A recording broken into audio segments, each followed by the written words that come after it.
After being away from Harlem for several months, Bumpy Johnson witnesses one of the new mafia's enforcers brutally beating a young woman. The moment he steps in to protect her, he realizes that his Harlem has already fallen under the control of a new criminal organization, and he is about to be drawn into a war that will change everything. Subscribe now so you don't miss future stories. Here, we tell the legendary tales of Harlem's criminal underworld. Grab a cup of tea.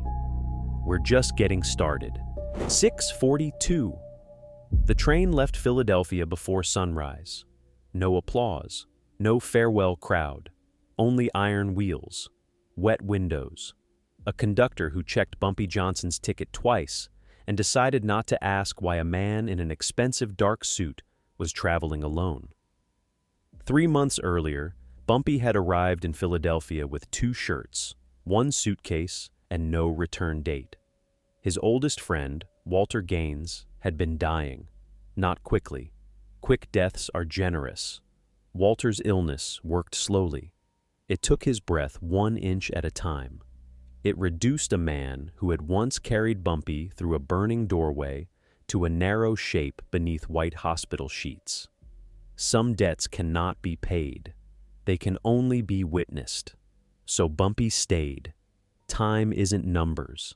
It's alignment. And for 3 months, his world had aligned around 1 hospital bed. 8:31, Walter survived. Barely. The doctors stopped using the word impossible. Then they stopped visiting every hour. Then one morning, Walter asked for coffee and insulted the nurse who brought it weak. That was how Bumpy knew he could leave. Not because Walter was healthy, because he was angry again. Anger is often the first proof that a man has returned to himself. Bumpy boarded the train north without telling anyone in Harlem the exact time of his arrival. A return announced too early becomes a performance. A return made quietly becomes information. He sat beside the window. Factories passed, brick walls, laundry lines, backyards still holding yesterday's rain. He watched them without interest. His mind was already in Harlem. 3 months was not long, unless someone had been waiting for 3 months to become king. 10:14. The train entered New York beneath a sky the color of old nickel. Bumpy stepped onto the platform carrying his own suitcase. A porter offered his hand. Bumpy gave him a coin but kept the bag. Men who carry their own weight learn more from the floor. The station was loud. Announcements, shoes, steam, families colliding after separation. But noise can hide emptiness. No familiar face waited near the gate. That was the first thing. Not an insult. Not yet. Just a missing piece. Bumpy checked the station clock. 10:14. 1 minute slow. He adjusted his wristwatch. A city can lie. A clock should not. Outside, taxis lined the curb. Bumpy chose the third one, not the first. The first driver watches arrivals. The third watches everything. Harlem, Bumpy said. The driver looked at him in the mirror, then looked away too quickly. Recognition, followed by caution. A bad sequence. 11:57. They drove north through streets that appeared unchanged. That was the trick. Buildings do not confess. They keep their bricks straight while everything behind them rots. The taxi crossed 125th Street. Storefronts stood where Bumpy remembered them. A pharmacy, a pawn shop, a lunch counter with a cracked red sign. But the rhythm was wrong. A vegetable seller lowered his voice when 2 unfamiliar men passed. A boy carrying newspapers stepped off the sidewalk to let them through. A butcher watched from behind his window but did not wave. 3 months earlier, the man had always waved. Small things, nothing police could photograph, nothing a judge could admit. But power rarely announces itself with a body. First, it changes posture. then language, then routes. Only afterward does it spill blood. Bumpy told the driver to stop 2 blocks before his apartment. The driver did not ask why. Smart men survive by recognizing when curiosity has become expensive. 13:23. Bumpy walked the remaining distance. Slowly, the suitcase stayed in his left hand. His right remained free. A woman shook a rug from a window above him. Dust floated through the light. 2 children argued beside a hydrant. A radio played from an open doorway. Normal. Too normal. Normality is the clean sheet placed over a dead man before his family arrives. At the corner of Lenox Avenue, Bumpy saw a black Packard parked beneath a no parking sign. Clean tires, new plates, engine running. 2 men inside, white, young enough to be careless, well-dressed enough to be working for someone who had recently acquired money. The passenger watched Bumpy through the side mirror. Not his face, his hands.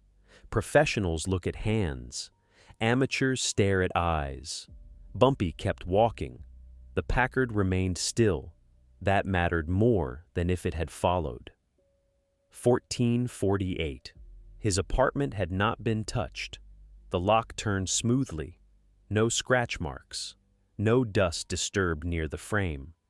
Inside, the curtains were closed exactly as he had left them. A glass sat upside down beside the sink. 3 unopened letters rested on the table. The 4th had been opened, not torn, steamed, resealed carefully. Bumpy placed the suitcase on the floor. He did not read the letter, not yet. First, he crossed the room and checked the window. The black Packard was gone. In its place stood a delivery truck with no company name. The driver smoked without inhaling. Bumpy stepped away from the glass. Someone knew he was back. Someone had known before the train arrived. That narrowed the problem. A secret does not travel by itself. It needs shoes. It needs a mouth. Sometimes it needs a friend. Bumpy removed his coat. He placed it over the chair. Then he opened the resealed envelope. 16:06. The letter came from no one, no signature, no address. Only one sentence typed in capital letters. Harlem learned to breathe without you. Bumpy read it twice, not because he needed the meaning, because punctuation reveals temperament. No threat, no demand, no meeting place. The sender did not want anything. He wanted to be known. Vanity often arrives disguised as confidence. Bumpy folded the paper and placed it in his pocket. Then he examined the envelope. Cheap glue, good typewriter ribbon, a faint gray powder near the flap. Not dust, flour. Someone had handled it near a bakery or warehouse. Details do not solve problems. They remove incorrect answers. Bumpy checked his watch. 4:06. Too late for lunch. Early enough for people to lie before dinner. He left the apartment through the back stairs. The man in the delivery truck never saw him go. 17:29. His first stop was not a gambling room, not a nightclub, not the office where money used to arrive in brown envelopes. It was a small shoe repair shop on 128th Street. The sign read Caleb's Leather and Sole. A bell rang when Bumpy entered. Caleb Wren looked up from a workbench. 60 years old. Thin arms. Thick glasses. A man who had repaired Bumpy's shoes, since both of them were too poor to own more than one pair. Caleb froze. The awl remained in his hand. "You're back." "Looks that way." Caleb glanced toward the front window. Fear does not always shake. Sometimes it checks who is watching. Bumpy placed one shoe on the metal stand. "The heel is loose." Caleb examined it. "The heel is fine." "I know." The old man understood. The shop became silent except for the fan turning above them. One rotation, another. Truth often needs machinery to hide behind. 1851. They came in the second week, Caleb said. Who? Caleb pressed a strip of leather beneath the shoe, although nothing needed repair. Men from downtown. Names? I don't know names. That wasn't my question. Caleb's jaw tightened. One calls himself Salvatore Morelli. Bumpy said nothing. Silence encourages nervous men to fill space. Caleb continued. They call him the Bull. Why? Because that's what he tells people to call him. That answer interested Bumpy. Nicknames earned through fear usually come from other mouths. Nicknames chosen by the man himself come from hunger. What does he own? Whatever he visits twice. The fan turned. Caleb lowered his voice. Dice rooms, liquor routes, 3 boarding houses, girls. The last word landed differently. It had no business being listed beside buildings. That was why men like Morelli placed it there, to make human beings sound like inventory. 2017. Bumpy collected names without writing them down. Morelli had arrived with 6 men, then 12, then enough to stop counting. He paid some local crews, broke others, bought 1 police lieutenant, threatened 2 church trustees. He had not taken all of Harlem, only the northern blocks. But territory is rarely the objective. Territory is the receipt. The purchase is obedience. What happened to my people? Bumpy asked. Caleb looked ashamed, though the answer was not his fault. Some waited. Some? Some decided you weren't coming back. Bumpy nodded. Loyalty is strongest before it becomes inconvenient. After that, it turns into mathematics. 3 months, 90 days. Enough time for a weak man to call caution wisdom. Enough time for an ambitious man to call theft succession. Before leaving, Bumpy placed money on the counter. Caleb pushed it back. The heel was fine. The information wasn't. 2143 Night moved into Harlem 1 window at a time. Bumpy walked toward 132nd Street. No hat, no escort. A returning king with bodyguards looks afraid of his own kingdom. On the corner, a small crowd surrounded a card table. The game stopped when he passed, not because they respected him, because they were measuring whether respect was still safe. Farther ahead, 3 young men leaned against a Buick. Bumpy did not recognize them. They recognized him. One whispered something. The others laughed, not loudly enough to be brave. Bumpy crossed the street without looking at them again.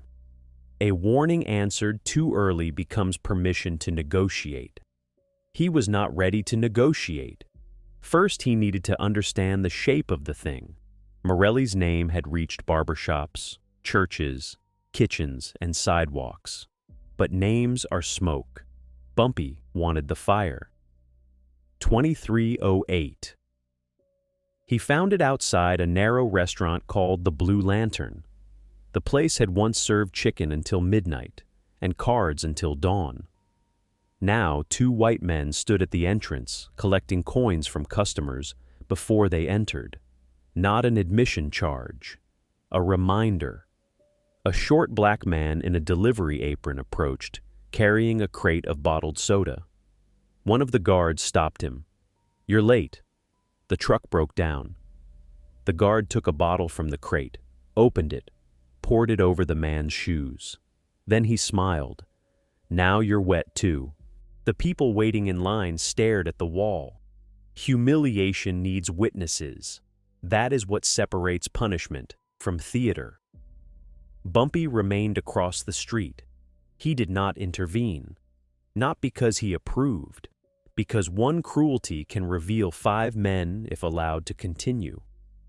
The delivery man lifted the crate again. His hands shook. The guard laughed. Behind the restaurant curtain, someone else watched. 0032. Bumpy entered the Blue Lantern through the kitchen. The cook dropped a spoon. "Mr. Johnson, keep stirring." The man obeyed. Pots steamed. Grease snapped. The room smelled of onions, tobacco, and fear. A waitress pointed toward the rear without being asked. Bumpy found the owner, Lionel Graves, seated behind his desk. His left eye was swollen. A ledger lay open. Half the pages had been removed. "You should have sent word," Lionel said. "I did." "When?" "I walked through your front door." Lionel looked down. Morelli's men collected 40% from the restaurant. They also used the upstairs rooms for meetings. And for women. Some came willingly. Some arrived crying. Some stopped being seen. Lionel had complained once. The swollen eye was the reply. "Why didn't you close?" Bumpy asked. Lionel gave a tired smile. "Closed businesses don't feed families.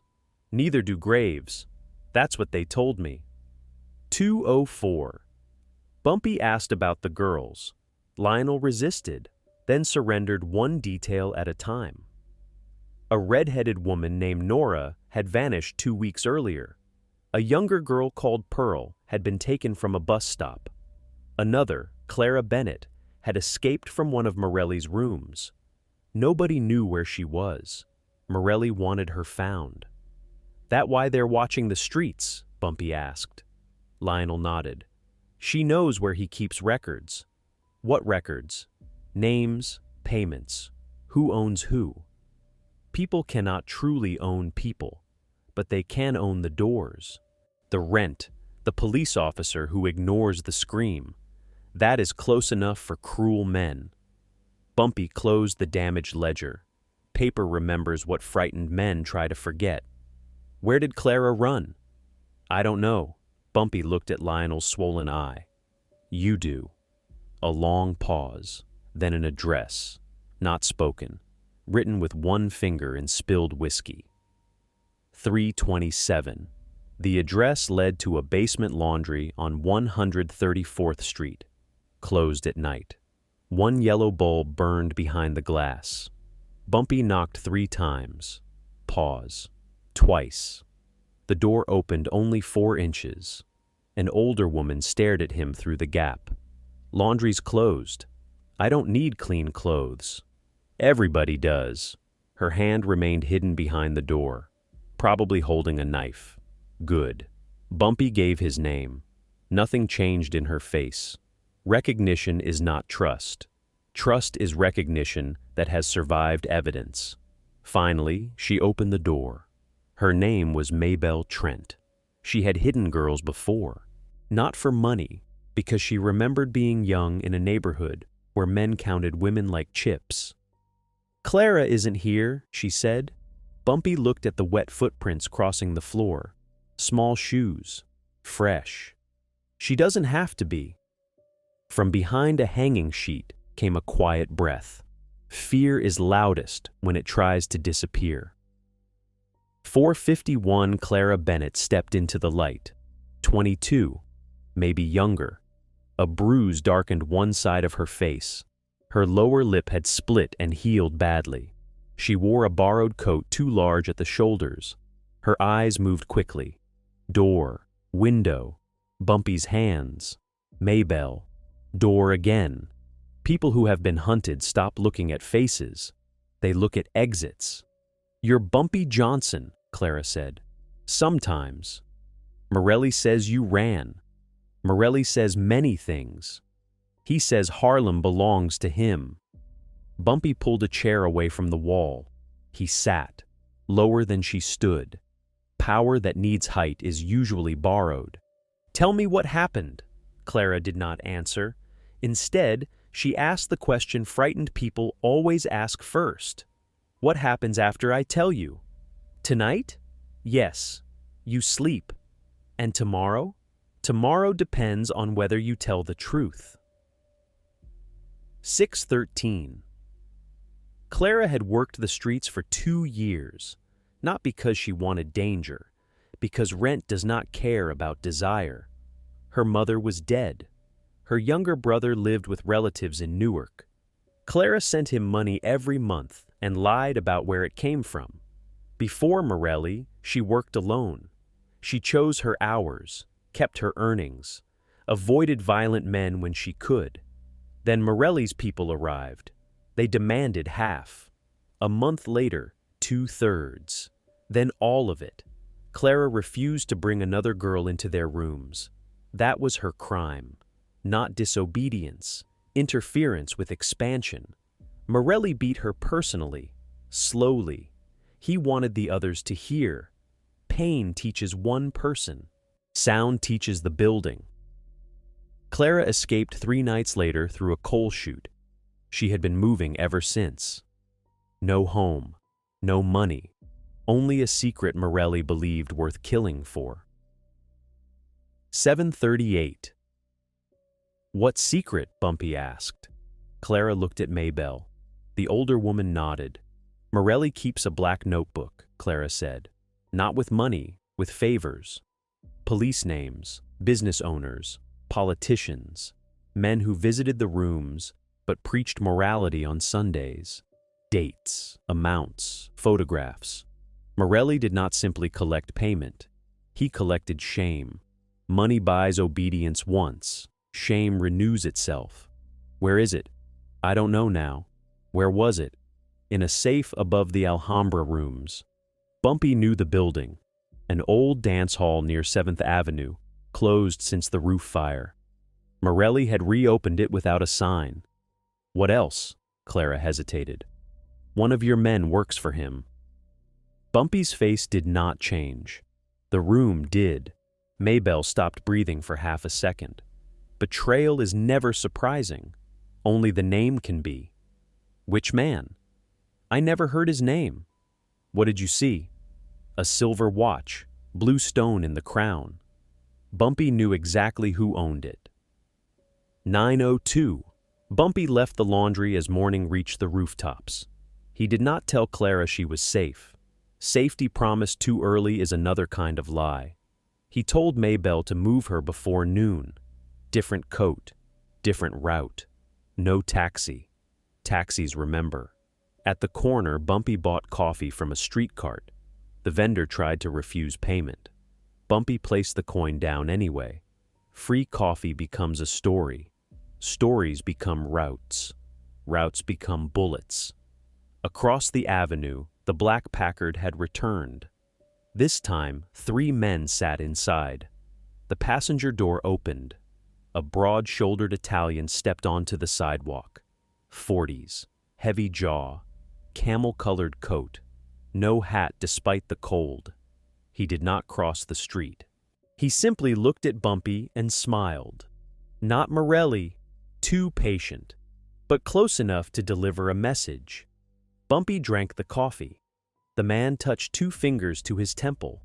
A greeting or a measurement. 10:26. Bumpy returned to his apartment through the front entrance. No more hiding. The delivery truck was gone. A fresh envelope waited beneath his door. This one had not been mailed. Inside was a photograph. Clara leaving the laundry, taken less than an hour earlier. On the back, someone had written, "You cannot protect what you cannot keep still." Bumpy placed the photograph beside the first letter. Different handwriting, same confidence.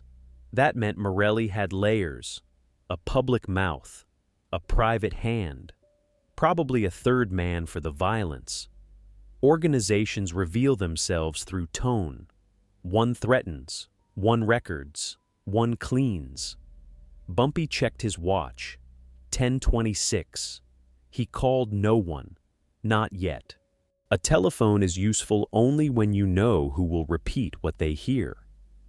Instead, he opened a locked drawer and removed a small address book. 11 names. He crossed out 4 before making the first visit. Absence does not create betrayal. It gives betrayal room to stand upright. 11:49.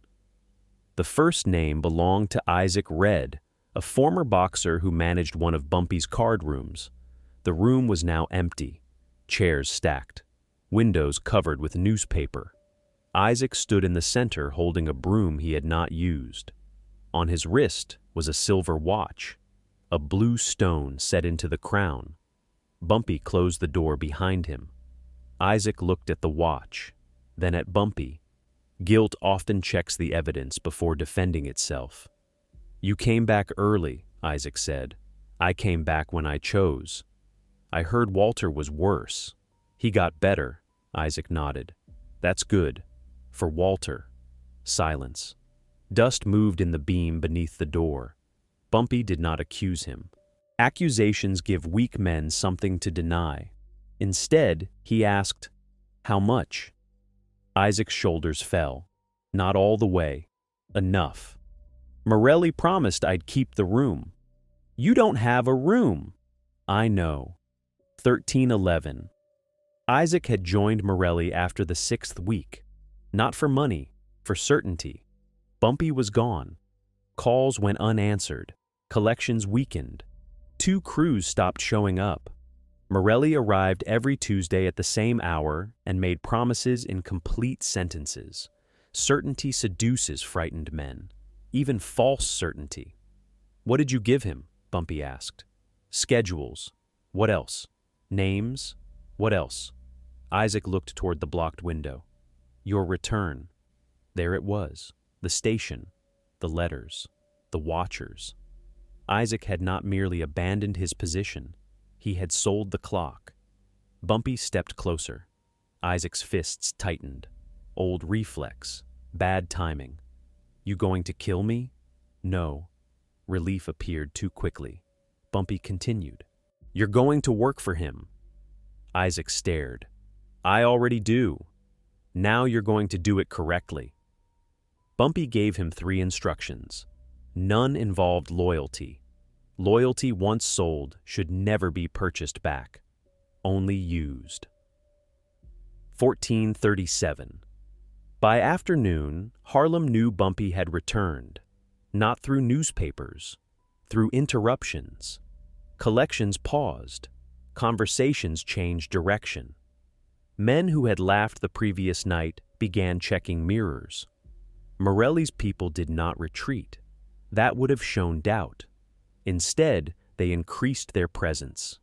2 cars near Lenox, 4 men outside the Blue Lantern, a pair of strangers inside Caleb's shoe shop. Pressure is the language insecure power speaks when silence stops working. Bumpy spent the next hours watching from the 2nd floor of an abandoned tailor shop. Below him, the neighborhood performed fear. Shopkeepers paid. Girls were moved between cars. An officer accepted an envelope beside a bakery, then wiped flour from his sleeve. Bumpy thought of the first letter, gray powder, bakery. The threat had not been prepared in a warehouse. It had been typed upstairs from a place people trusted enough to visit daily. A respectable front. That made it more dangerous. 1602. At 4:02, Clara appeared, not where she was supposed to be. She emerged from an alley near the closed Alhambra rooms, wearing a green scarf. Alone. Bumpy's jaw tightened. Maybelle had been told to move her west. Clara had gone east. Fear makes people unpredictable. Guilt makes them return. She crossed the street and approached a narrow side entrance. Locked. She tried again. A black sedan turned the corner. Too fast. Clara saw it. Ran. 2 doors opened before the car stopped. Men stepped out. 1 thin, 1 broad. Neither hurried. Men hurry when capture is uncertain. These men believed the street already belonged to them. Bumpy moved toward the stairs. Below, Clara reached the alley mouth. The broad man caught her coat. The fabric tore. She screamed once. The neighborhood heard, then chose silence.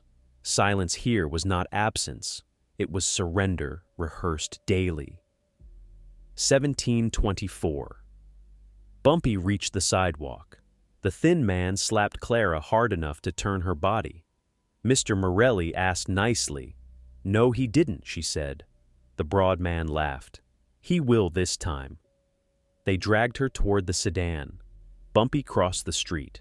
No rush. Running tells everyone the other man controls the clock. The thin man noticed him. Recognition arrived, then amusement. "You lost, Johnson?" Bumpy stopped 6 feet away. "Let her go." The broad man tightened his grip. "She belongs to the bull." "No." One word. Flat. Not anger. Correction. The thin man opened his coat to show a pistol. Threats displayed early usually belong to men who need witnesses. "Walk away." Bumpy looked at Clara, blood at her lip. One shoe missing, still standing. Then he looked back at the man. "You had time to leave." A pause. "You spent it talking." 1846. The thin man reached for the pistol. Bumpy moved first. His left hand trapped the wrist. His right struck the throat. Not hard enough to kill, hard enough to remove speech. The broad man released Clara and swung from the shoulder. Big men often mistake distance for permission. Bumpy stepped inside the punch. Elbow to the ribs, heel against the knee. The broad man collapsed against the car. Metal bent. The thin man recovered and drew halfway. Bumpy slammed the gun hand into the door frame. Once, twice. The pistol fell. Clara kicked it beneath the sedan. Good instinct. The broad man grabbed Bumpy from behind. For 1 second, weight replaced balance. Then Bumpy drove backward into the car. Glass cracked. The man's grip loosened. Bumpy turned. One short punch beneath the ear. The body went quiet. Violence is not chaos. Done correctly, it is editing. Remove the weapon. Remove the balance. Remove the decision. 2009. The street remained still. Curtains moved. Doors stayed closed. The thin man lay beside the curb, trying to breathe. Bumpy crouched near him. "What's your name?" The man spat blood. Bumpy waited. Patience frightens injured men more than shouting. "Dino." "Dino what?" "Carvelli." "Tell Morelli something." Dino smiled weakly. "He already knows you're here." "That isn't the message." Bumpy leaned closer. "The girls are not inventory." Dino's smile disappeared. "Harlem isn't a warehouse." Bumpy stood. "And I don't repeat myself." Clara watched him from beside the sedan. Her hands shook. "You followed me," Bumpy said. "I needed the notebook." "Why?" "My brother's name is in it." That changed the shape of the secret.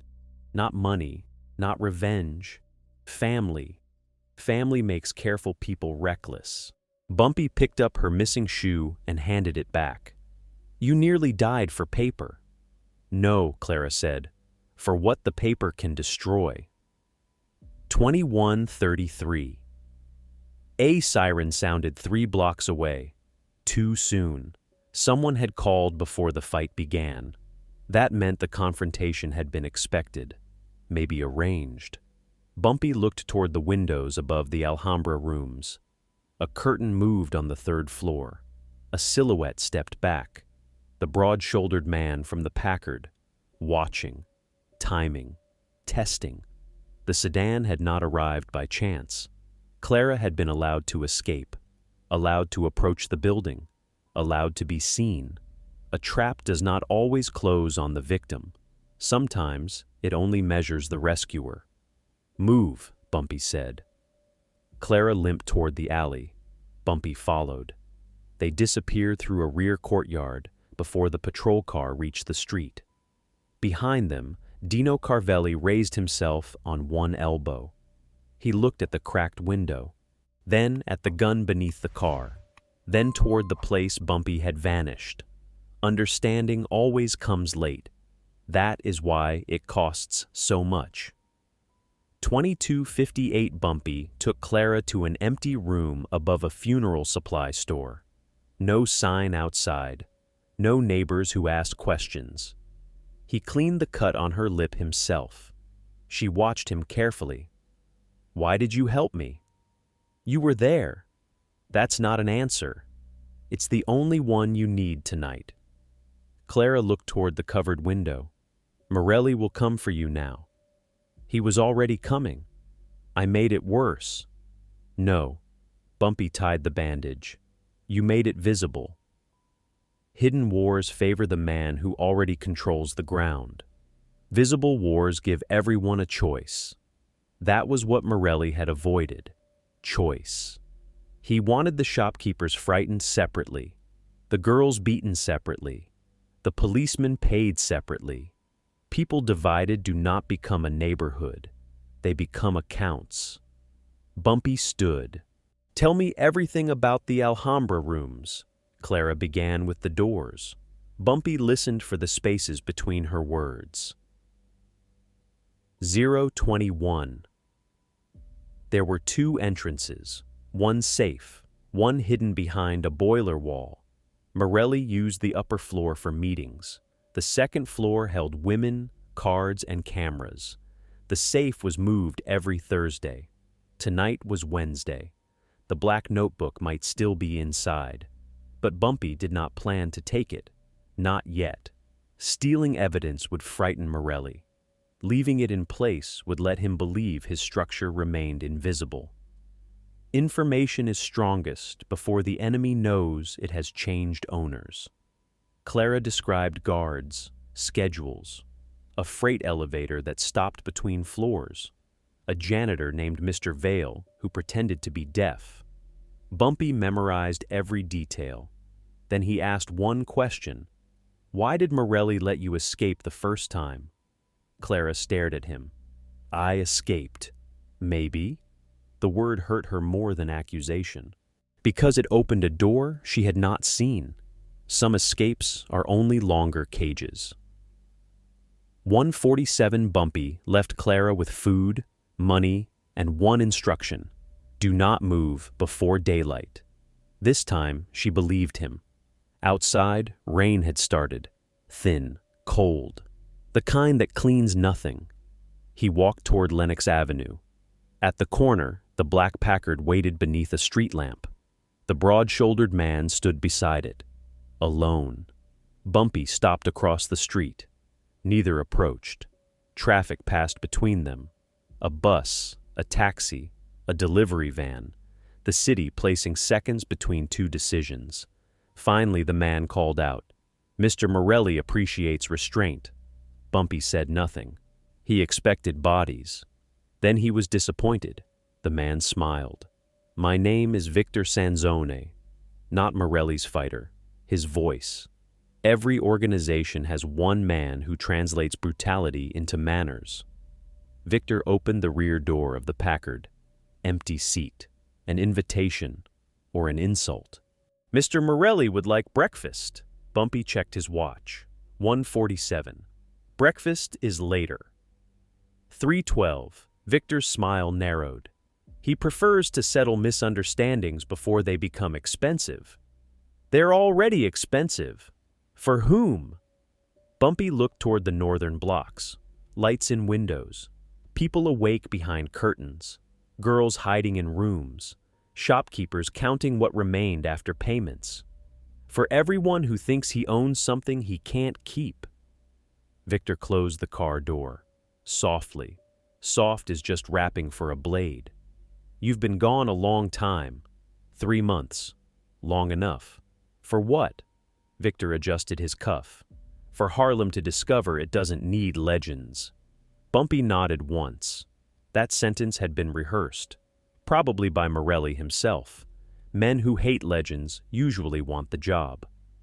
Victor entered the Packard. Before the car moved, he lowered the window. Tomorrow, 9 o'clock. Cafe Verona. No. Victor waited. Bumpy continued walking. Meetings offered by an enemy take place on his ground. Meetings refused take place everywhere else. 4:36. Bumpy returned to his apartment before dawn. The 2 letters remained on the table. He added Clara's photograph. 3 messages, 3 tones. The first mocked absence. The second threatened protection. The third came in person and offered civility. Morelli was moving through stages. Confidence, pressure, negotiation. Men negotiate early, only when they are unsure what the other man knows. Bumpy removed his shoes. The heel Caleb had pretended to repair was still firm. He placed Isaac Red's name on a blank sheet of paper. Below it, he wrote, "Feed him certainty." Then another name, Victor Sanzone. Below that, watch the hands. Finally, Clara Bennett. He paused before writing. She was allowed to run. Outside, Harlem began to wake.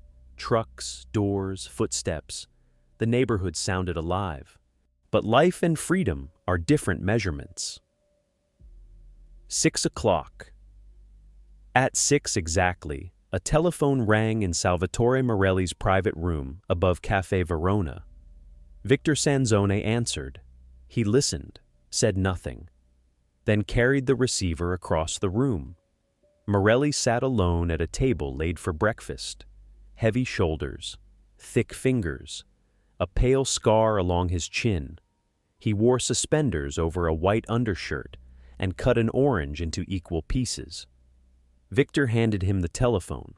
Morelli listened to the report from 134th Street. Dino injured, the second man unconscious, Clara missing again, Bumpy unharmed. Morelli placed one orange slice in his mouth, chewed slowly. Then he asked, "Did Johnson look angry?" The voice on the telephone answered. Morelli smiled. Anger could be hurried. Pride could be provoked. But calm required a different weapon. "Good," Morelli said. He returned the receiver to Victor. "Now we know where to press." 7:24. Across Harlem, Bumpy stood at his kitchen window, holding untouched coffee. He watched a bakery open beneath him. The owner swept flour from the entrance. A uniformed officer arrived through the side door, left 7 minutes later carrying no bread. Bumpy checked his watch. 7:24. The same officer had accepted an envelope the previous afternoon. The first anonymous letter had carried flour on its seal. One respectable business. One purchased badge. One typewriter upstairs. Pieces beginning to align. But alignment is not victory. It is simply the moment the board stops pretending to be random. Behind him, the telephone rang. Once, twice, 3 times. Bumpy let it ring 7 times before answering. No greeting. A woman whispered from the other end. "They found Maybelle." Bumpy's hand tightened around the receiver. "Alive?" A pause. "Yes." The most dangerous word is often the one followed by silence. "Where?" "St. Nicholas Avenue." Another pause. "They left a message." 8:49 Bumpy arrived 13 minutes later. Maybelle Trent sat on the steps of a closed church. No coat, one shoe, a thin line of blood beneath her hair. She was conscious. That was deliberate. Dead witnesses create outrage. Living witnesses distribute fear. Bumpy knelt in front of her. "Who?" Maybelle looked past him. "They didn't say. They didn't need to." She held something in her fist. A brass key, not hers, stamped with the number 317. "Put it in my hand," she whispered. "Who did?" "The man with the polite voice." "Victor." Bumpy took the key. Room 317. Hotel. Locker. Storage unit. Or bait. Maybelle gripped his sleeve. "They said the next girl won't be returned." Bumpy stood slowly. Around them, morning traffic moved. Nobody stopped. The church doors remained locked. Some men build power with guns. Others build it by teaching an entire street not to interfere. 10:15. An ambulance carried Maybelle away. Bumpy remained on the church steps. The brass key warmed in his palm. Room 317. A destination given by an enemy is never a destination. It is a question. Will you rush? Will you bring men? Will you show fear? Will you reveal who matters? Bumpy placed the key in his pocket. Across the avenue, Isaac Red watched from inside a telephone booth. exactly where Bumpy had instructed him to be. Isaac lifted the receiver and made the call Morelli expected. He reported Maybelle alive, Bumpy furious, Clara hidden somewhere nearby. All false except the first. Good information contains enough truth to survive inspection. Isaac hung up. Their eyes met across the street. Bumpy gave no signal. Signals can be seen. Isaac walked north. The lie began moving with him. Time is not numbers. It is alignment. And for the first time since Bumpy returned, Salvatore Morelli was about to receive information designed by someone else. Chapter 1141. Bumpy entered Morrison's barbershop through the rear door. Frank Morrison locked it behind him. Two other men waited inside. Neither had appeared in any previous room. Neither had spoken Bumpy's name while he was away. That was why they were there. One was Owen Pike, a quiet porter from the railway depot who remembered faces better than tickets. The other was Lucas Bell, a church custodian with access to basements, roofs, and conversations. People believed God had kept private. Bumpy placed the brass key on the counter. "Find the lock." Owen studied the number. Lucas studied the scratches. No questions. Questions waste time when the instruction is clear. "What about Morelli?" Frank asked. Bumpy looked at his reflection in the long mirror. Behind him, the three men seemed farther away than they were. Mirrors tell the truth about distance, not loyalty. "Morelli thinks this is about territory, isn't it?" "No." Bumpy picked up the key. It became something else when he started counting people as property. 1306. At Cafe Verona, Salvatore Morelli received Isaac's report. He listened while buttering toast. Bumpy furious. Bumpy careless. Bumpy preparing to move Clara. Morelli smiled. Victor did not. "What?" Morelli asked. "Johnson doesn't strike me as careless." He struck two men in the street. He allowed himself to be seen striking two men. Morelli set down the knife. Small disagreement. Important difference. Men like Morelli measured dominance through action. Men like Victor measured it through intention. "Then what do you suggest?" "Wait." Morelli leaned back. Waiting had served Bumpy for years. Morelli hated giving another man his preferred weapon. "No," he said. He pointed toward a map of Harlem pinned to the wall. "Take something he cannot ignore." Victor followed his finger. Not a gambling room, not a warehouse, a narrow residential block. The address of someone Bumpy had not visited yet. Victor understood. Pressure does not work on stone, so you find what the stone protects. 1428. Bumpy did not know where Morelli's finger had landed. Not yet. He spent the afternoon retracing Clara's path from the laundry to the Alhambra rooms. No step was random. A newspaper vendor had seen her speak to a boy in a gray cap. A fruit seller remembered her buying an apple she never ate. A seamstress saw a black sedan pass twice before Clara reached the building. The boy in the gray cap was the key. Bumpy found him beneath the elevated tracks. 16 years old. Thin coat. Fast eyes. His name was Eddie Mott. He admitted delivering a message to Clara. From whom? A woman. What woman? Red gloves. Veil. Perfume that smelled like cloves.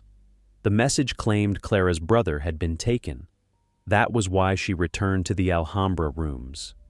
Bait made from family. Simple. Effective. Cruelty wastes nothing when fear can do the walking. 1553.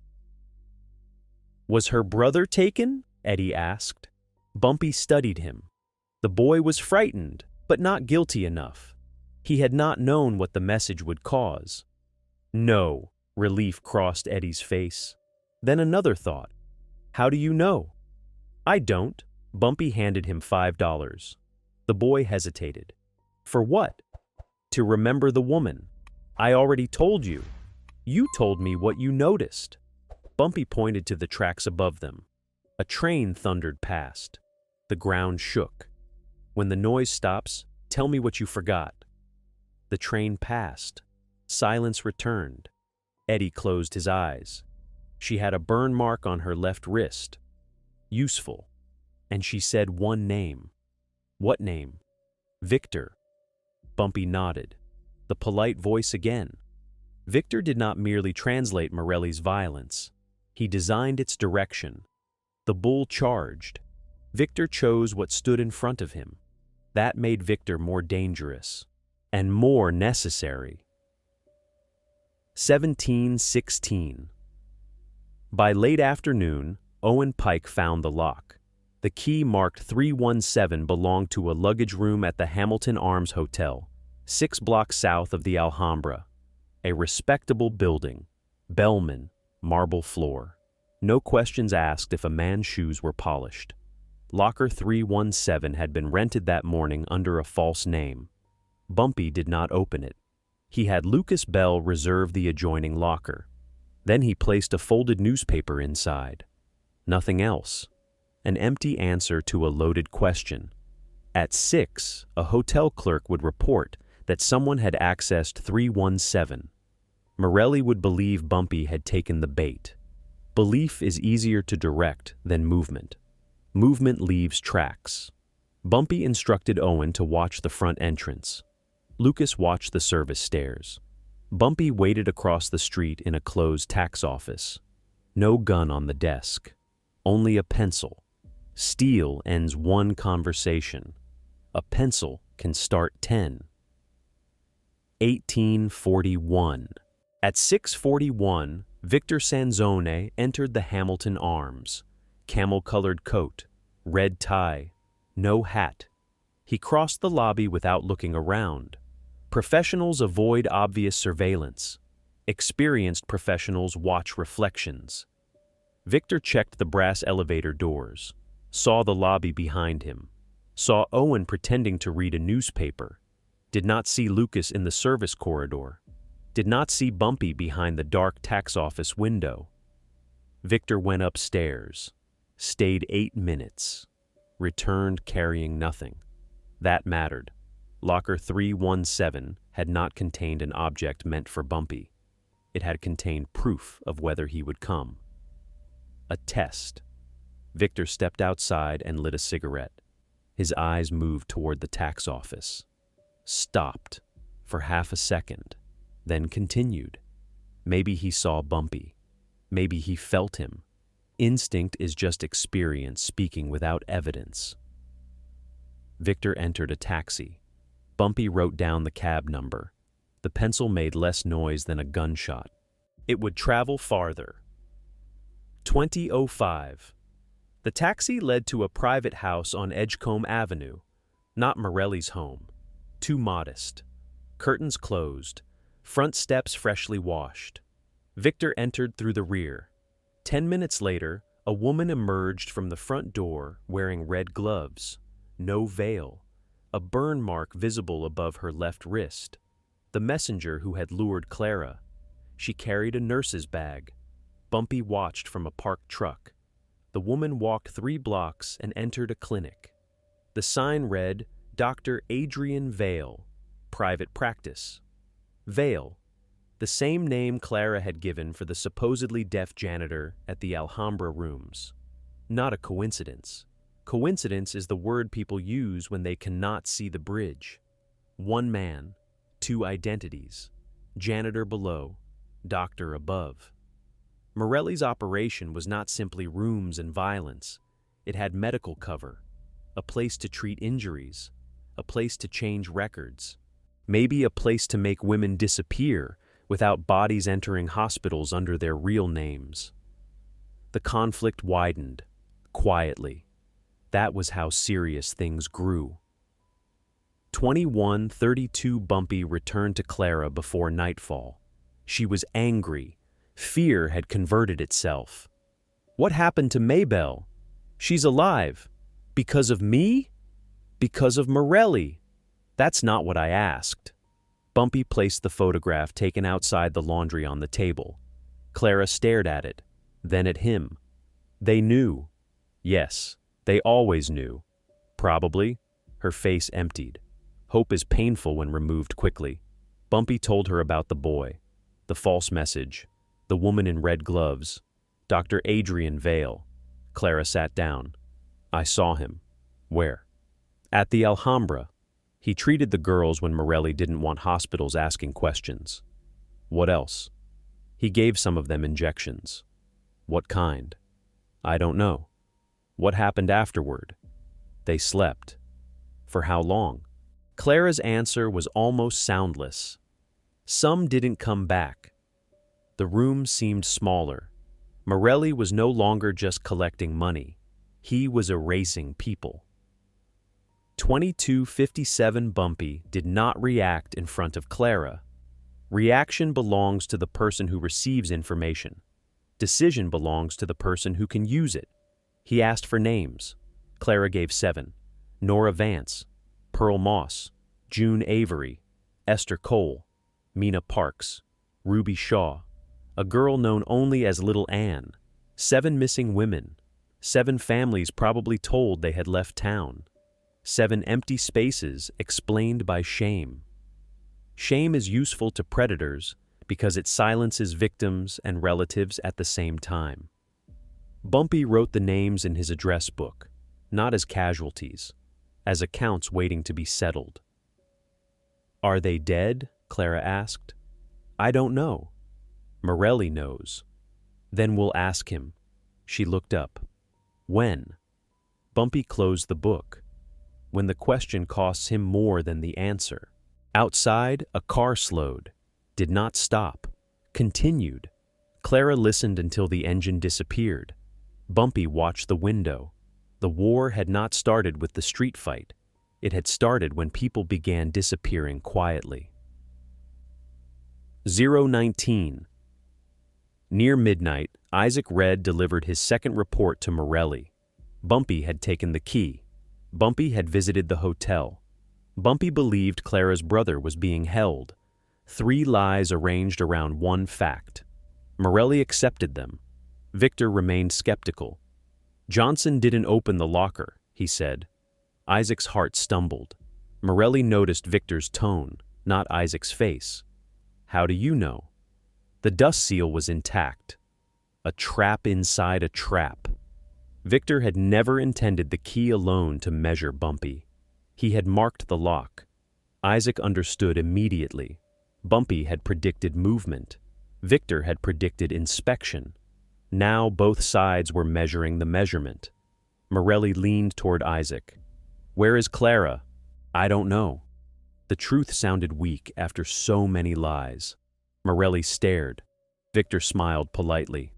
Everyone knows something, he said, softly. Sometimes pain just helps them organize it. 1:44, Isaac left Café Verona alive. That surprised him. 2 men followed. That did not. He walked east, then north. He did not lead them toward Bumpy. He led them toward an address Bumpy had given him, an empty warehouse near the river. Inside, 1 lamp burned above a chair. No people, no weapons, only a record player turning without music. Isaac entered through the front.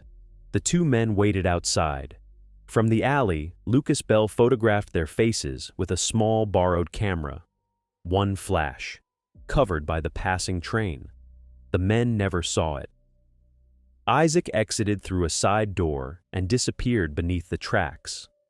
Morelli's people entered 5 minutes later. They found the empty chair, the silent record, and 1 sentence written on the wall. You follow the man I allow you to see. The message was not for the 2 men. It was for Victor. A reply, not to his threat, to his intelligence. 3:08. At 3:08, Victor stood inside the warehouse reading the sentence. Morelli arrived 10 minutes later, furious. Anger fills rooms quickly. Understanding takes longer. He's mocking us, Morelli said. Victor touched the record player, still warm. No. What do you call this? Confirmation. Of what? That he knows we're testing him. Morelli kicked the chair aside. The sound echoed. Victor did not move. We should kill Clara tonight. No. Morelli turned. Victor continued. If she dies now, Johnson knows she frightened us.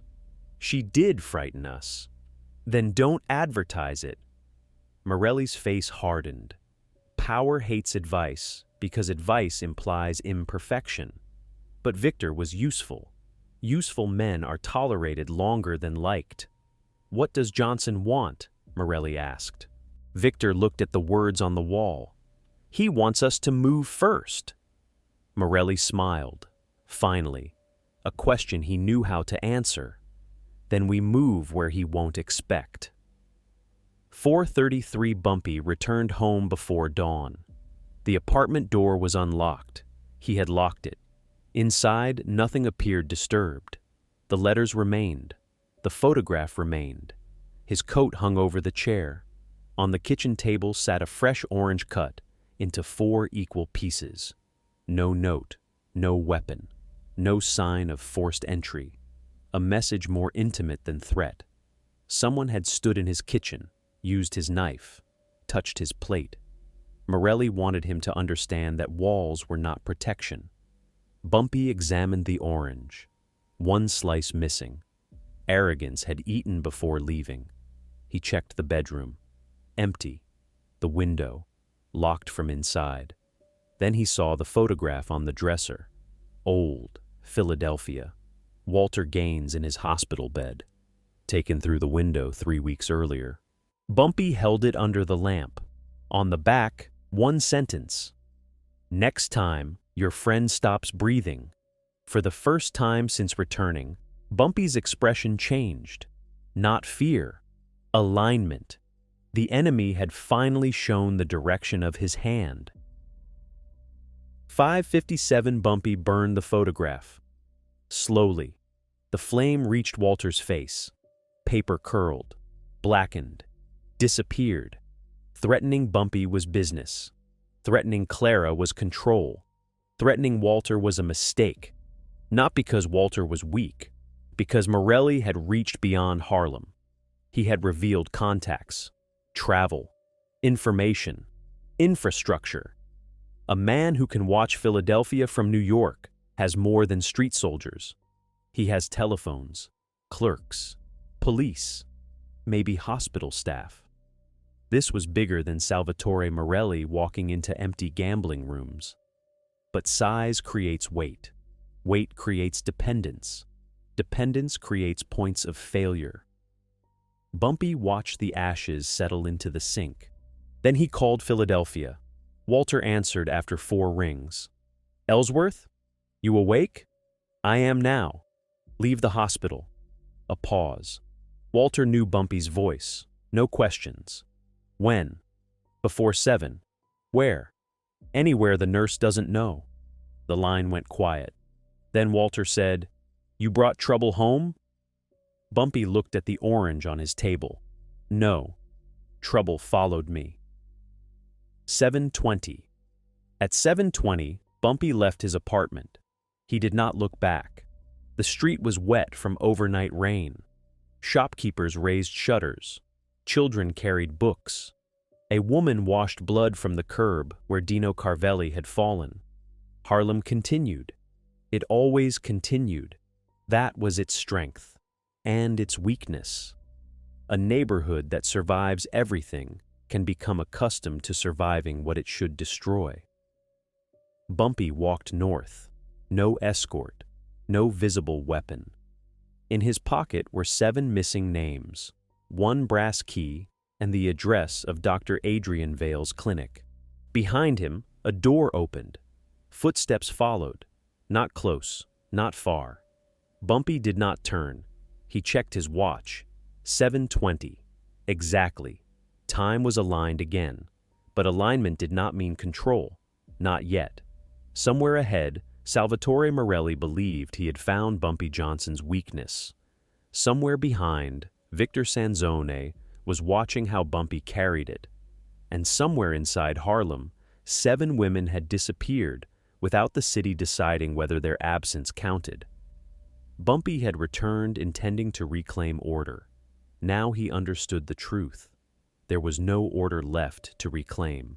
Only a machine built during his absence, a machine fed by fear, protected by silence, and operated by men who believed 3 months had made them permanent. 3 months can build a kingdom, but permanence is only a story power tells itself before someone checks the foundation. 8:46. Bumpy did not visit Cafe Verona. He did not answer Morelli's invitation. He did not send men to break windows or drag collectors into alleys. That was what Morelli expected. An insult, a response, blood answering blood. Instead, Bumpy stood across from Dr. Adrian Vale's clinic and watched patients enter through the front door. Mothers, children, working men carrying lunch pails.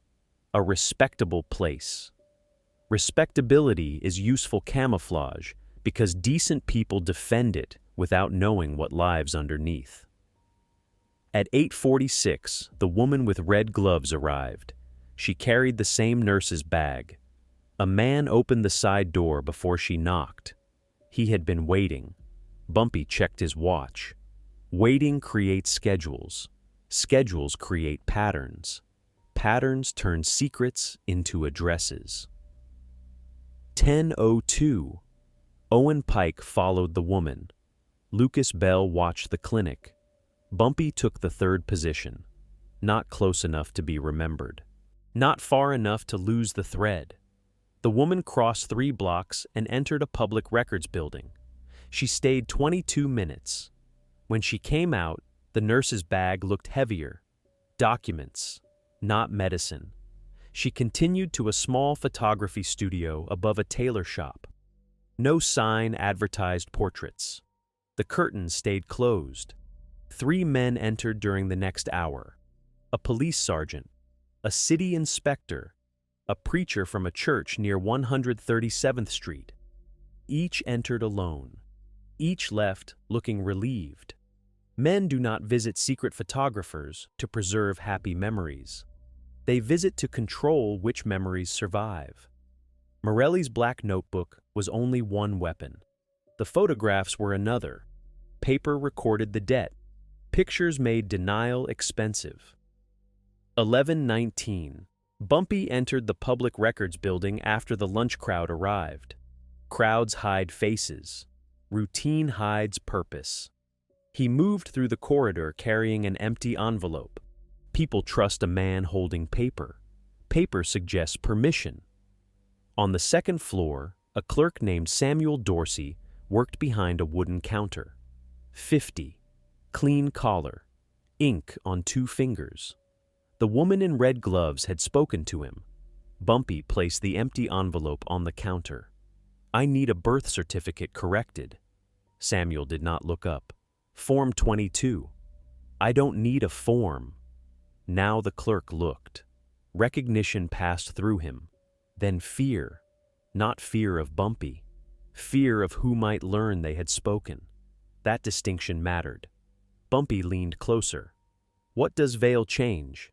Samuel's eyes moved toward the hallway. "Names." "What kind?" "The kind attached to missing women." 12:35. Vale created departures that never happened. A woman disappeared from the Alhambra rooms. 2 days later, a record showed she had moved to Baltimore, or Newark, or Philadelphia. Sometimes the document claimed she had married. Sometimes it claimed she had died under another name. A person without accurate paper becomes difficult to search for. A missing woman becomes a rumor. A rumor becomes a choice. Maybe she left. Maybe she wanted a new life. Maybe her family should stop asking. Paper is colder than steel. Steel kills the body. Paper kills the trail. "How many?" Bumpy asked. Samuel shook his head.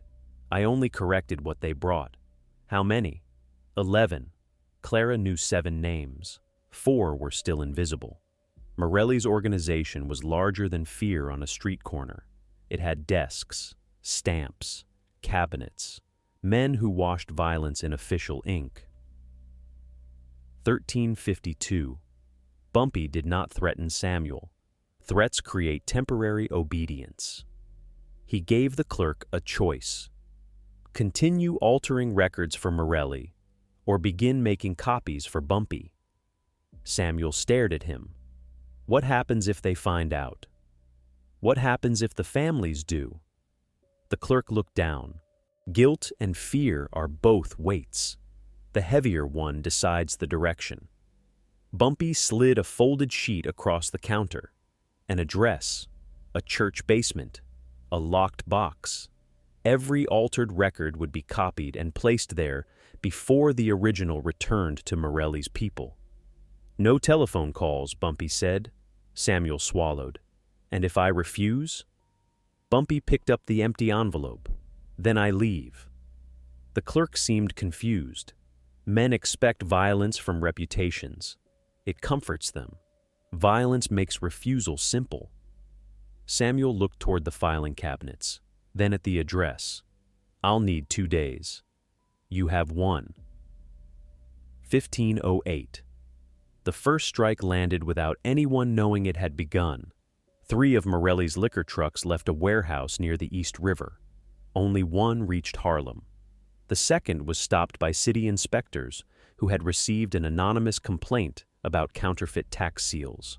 The third arrived at the wrong address because someone had switched the delivery card. It unloaded 12 crates into a basement, controlled by men who had no idea what they had received. By sunset, half the bottles were gone. No gunshots, no broken bones, only delay, confusion, loss. Money does not scream when injured. It simply stops arriving. Morelli called the warehouse. The warehouse blamed the drivers. The drivers blamed the paperwork. The inspector blamed regulation. Everyone had an explanation. That was the design. A direct attack creates unity. A mistake creates suspicion. Bumpy did not want Morelli's men angry. He wanted them looking at one another. 1624. Isaac Red delivered the news to Café Verona. Morelli threw a glass against the wall. Victor Sanzone remained seated. The glass broke. The silence afterward belonged to Victor. 3 trucks, Morelli said, on the same day. Victor examined the wet tablecloth. Then it wasn't bad luck. Johnson. Probably. Morelli hated the word. Probably meant uncertainty. Uncertainty made him feel smaller than the room. Hit one of his businesses. Which one? All of them. Victor shook his head.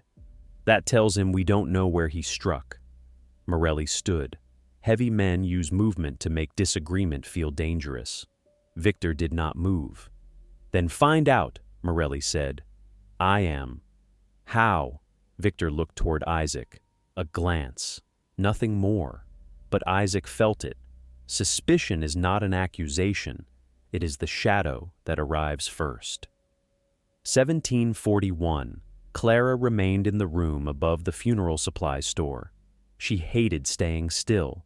Stillness felt like captivity, wearing a cleaner coat.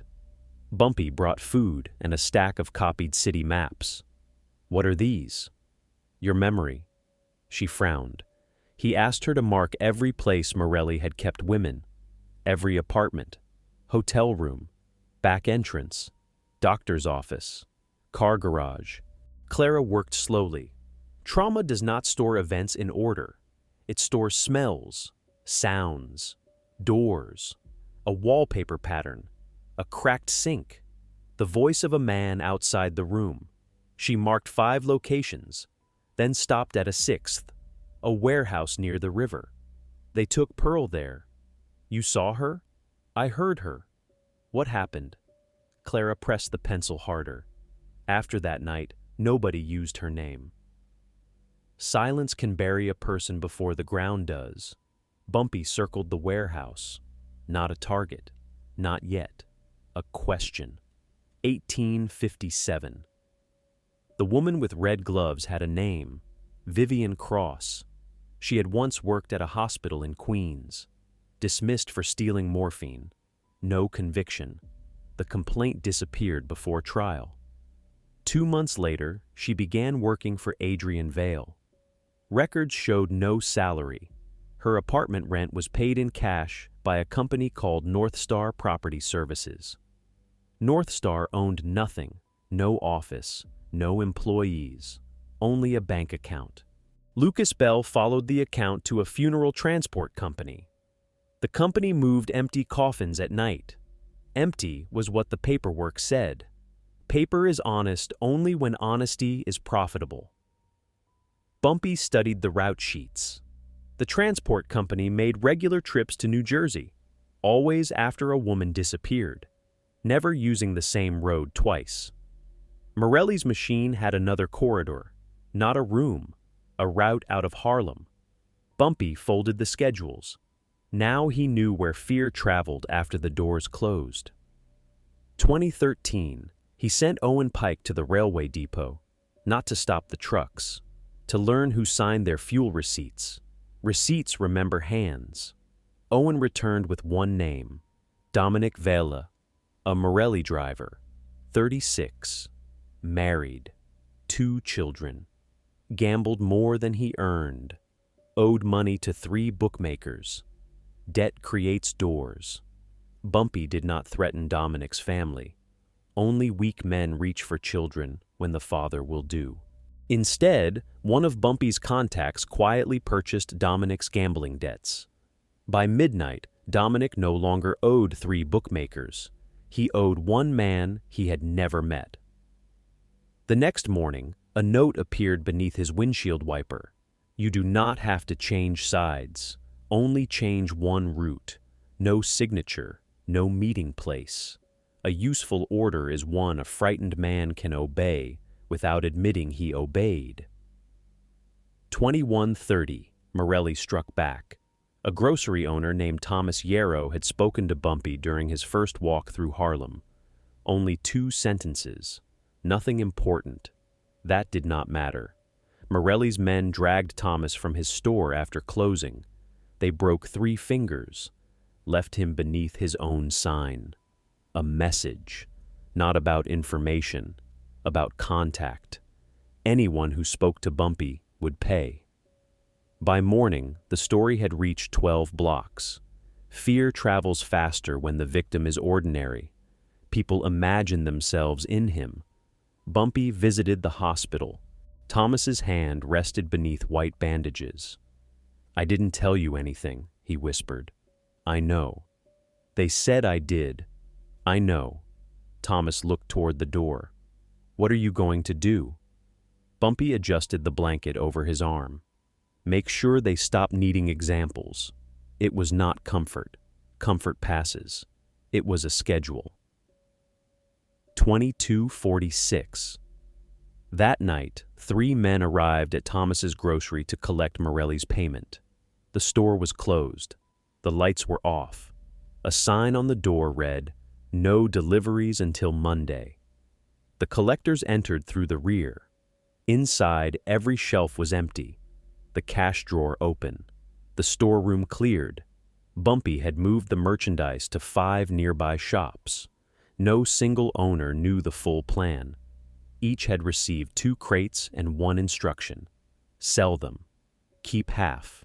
Send half to Thomas's family. The collectors found nothing to seize. No money. No goods. No frightened owner. Only an empty building. The message was functional. Morelli could hurt a man. Bumpy could remove the value before the hurt arrived. Protection is not standing beside someone forever. It is changing the cost of touching them. 0:03. Morelli's income fell for the 3rd day. Not enough to weaken him, enough to irritate him. Dice rooms reported smaller crowds. 2 shopkeepers delayed payment. A boarding house manager claimed tenants had disappeared overnight. 1 police sergeant stopped answering calls. Morelli blamed Victor. Victor blamed nobody. Blame is a luxury for men who have stopped observing. He spread photographs across the table. Bumpy entering the clinic district. Bumpy leaving the hospital. Bumpy speaking with no known soldiers. No large meetings. No visible army. That disturbed Victor more than a line of cars would have. Armies create noise. Bumpy was creating absence. Missing money. Missing records. Missing certainty. Victor pointed to one photograph. Samuel Dorsey leaving the records building. Find out where he goes after work. Morelli poured whiskey. And Isaac? Victor looked at the photograph again. Let him believe we trust him. 119. Samuel carried the first copies to the church basement. 11 altered records. 11 false departures. 4 names Clara had never heard. Helen Boyd, Marjorie Lane, Alice Freeman, Cora Wills. Each woman had officially left New York. 2 had supposedly moved on the same date to the same Baltimore address. The address belonged to an abandoned warehouse. Careless, but carelessness survives when nobody compares the pages. Bumpy compared everything. Dates, clerks, doctors, transportation routes. 7 women became 11. 11 records connected to 6 night journeys into New Jersey. 3 journeys ended near an abandoned clay quarry. Bumpy looked at the map. Clay holds water. Water holds secrets until someone drains it. Lucas Bell waited beside him. Do we go there? Not yet. Why? Because Morelli expects me to search for bodies. Bumpy folded the map. We search for whoever is still breathing. 236 Dominic Vela changed one route. The funeral truck left the Alhambra rooms at 236. Instead of taking the bridge toward New Jersey, Dominic turned west. Victor's escort car followed for 3 blocks before a delivery wagon blocked the intersection. Not an accident. A horse had been unhitched and allowed to wander into traffic. By the time the road cleared, the funeral truck was gone. Dominic drove into an underground garage beneath a closed department store. Bumpy waited inside with Owen and Lucas. No drawn weapons. Dominic stepped from the cab, sweating through his shirt. I did what the note said. Bumpy opened the rear doors. 2 coffins, 1 empty, 1 locked. A sound came from inside the second. Not movement, breathing. Small, irregular. Dominic looked away. I don't know what they put in there. That's how men rent innocence, Bumpy said. They pay themselves not to open the door. 352. Inside the coffin lay a young woman. Alive. Barely. Vivian Cross had injected her with something that slowed her breathing. A tag around her wrist read Mary Holt. Clara had never named her. The city record listed Mary as having moved to Richmond 3 weeks earlier. Paper had buried her before the coffin tried. Bumpy carried her from the garage. A private doctor waited in the basement of a church nearby. Not Adrian Vale, a man Morelli did not own. While the doctor worked, Bumpy questioned Dominic. The driver had transported 6 coffins. 3 felt empty. 3 did not. He never asked. Questions threaten employment. Silence feeds it. Where were they taken? Dominic gave the quarry address. Then another location. An old tobacco factory beside the railway tracks.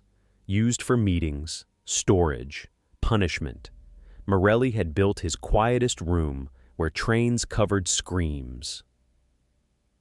5:08. Mary Holt survived the night. She woke for less than 1 minute, long enough to say 1 word. Basement. Then a second. Children. The doctor told Bumpy not to question her again. Bumpy did not. Information taken too early can kill its source. He stood outside the room while Clara arrived through the church tunnel. She saw Mary through the doorway. Her knees weakened. I thought they were all dead. Some may be, But not all. No. Hope returned carefully. Hope that returns too quickly becomes dangerous. Clara asked about the children. Bumpy had no answer. Morelli's operation might involve young runaways, or Mary might have heard children above the room. A school, an apartment, a family. One word can open too many doors. Bumpy looked at the 11 names. The story had changed again. What began as control of women on Harlem streets had become a system for erasing anyone without enough protection to be searched for. 6:25.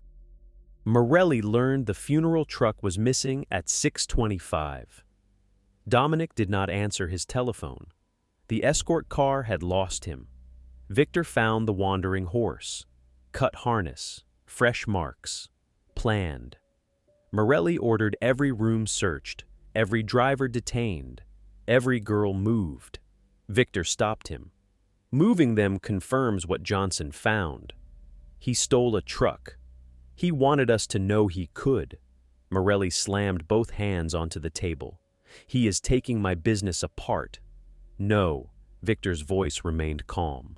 He is taking apart the belief that your business is protected. That was worse. Money can be replaced. Belief must be performed every day. Morelli walked toward the window. Below, Café Verona opened for breakfast. Customers entered. Respectable men. Bought officials. Useful criminals. A kingdom disguised as coffee. "Bring me Clara," Morelli said. Victor watched him. Alive? Morelli did not turn. For now. 7:41. Bumpy's next strike targeted the photographs. He did not steal them. Stealing creates panic. He replaced them. Lucas entered the studio through a roof hatch while the photographer ate dinner downstairs. Every envelope remained in place. Every label remained. But the negatives belonging to the police sergeant, city inspector, and preacher were switched with blank film. 3 weapons removed. No visible damage. The original negatives went into separate envelopes. 1 copy was sent anonymously to each man photographed. No demand. Only a note. Morelli is not the only man who can keep a record. Blackmail works because one person controls exposure. The moment control becomes uncertain, obedience becomes negotiation. By noon, the police sergeant requested a transfer. The inspector canceled 2 planned raids against Bumpy's businesses. The preacher refused Victor's telephone call. 3 supports, still standing, no longer carrying weight. A machine does not bleed. It stops. 8:58. Victor understood the pattern. The trucks, the records, the photographs. Bumpy was not attacking soldiers. He was disconnecting functions, transport, documentation, protection, leverage. Victor placed pins on a map. Every disruption formed a circle around the Alhambra rooms. "He's closing the exits," Victor said. Morelli lit a cigar. "Then we shoot our way out. That is what he wants." "What does he want?" Victor studied the map. "To force us into one place." The old tobacco factory appeared near the edge of the circle. Private, fortified, close to the railway. The logical refuge if the Alhambra became unsafe. Victor removed the pin. Too late. Morelli had noticed. "That factory is ours, which means he knows we'll use it." Morelli smiled. "Good." Victor looked at him. The bull did not fear traps. He believed force could break their shape. That belief had built his reputation. It might also build his grave. 10:14. Bumpy visited Isaac Red in the abandoned card room. Isaac had not slept. Victor's suspicion followed him now. Men outside his apartment. Questions asked twice. Assignments with details that changed afterward. "They know," Isaac said. "They suspect." "What's the difference?" "Time." Isaac laughed without humor. "Time for what?" to decide which fear owns you. Isaac looked at the covered windows. I gave them your return. Yes. I gave them names. Yes. You should have killed me. Maybe. The answer frightened Isaac more than refusal. Bumpy placed a train ticket on the table. Departure at noon. Chicago. A chance to run. Isaac stared at it. This is mercy? No. What is it? A measurement. Isaac understood. If he took the ticket, Bumpy would know exactly what he was. If he stayed, Morelli would test him again. Choices reveal structure. That is why frightened men hate them. 11:30, Isaac did not take the train. At 11:30, he entered Café Verona, carrying false information. Clara would be moved that evening. The church basement had only 2 guards.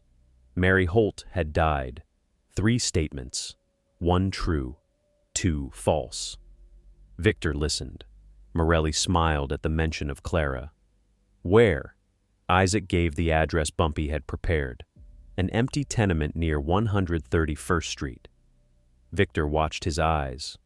You're sure? No. Good answer. Certainty would sound rehearsed. What aren't you telling us? Victor asked. Isaac allowed fear to show. Real fear. He had plenty. Johnson knows about the factory. Morelli's smile vanished. Victor remained still. That information had not been part of Bumpy's instructions. Isaac had added it himself. A warning or a betrayal. Sometimes the difference appears only after the consequences. Morelli ordered 12 men to the tenement. Victor ordered 4 men to the tobacco factory. Both believed they had chosen caution. Bumpy had forced them to divide. 12:47. The 12 men reached the tenement after dark. They entered through 3 doors, found no Clara, no guards, no weapons. Only 11 photographs placed along the hallway walls. The missing women, names written beneath each face. At the top of the stairs, a phonograph played a recording of a woman counting. 1, 2, 3, up to 11. Then silence. The men searched every room. Nothing. When they returned to the street, families had gathered outside. Not soldiers, mothers, brothers, neighbors.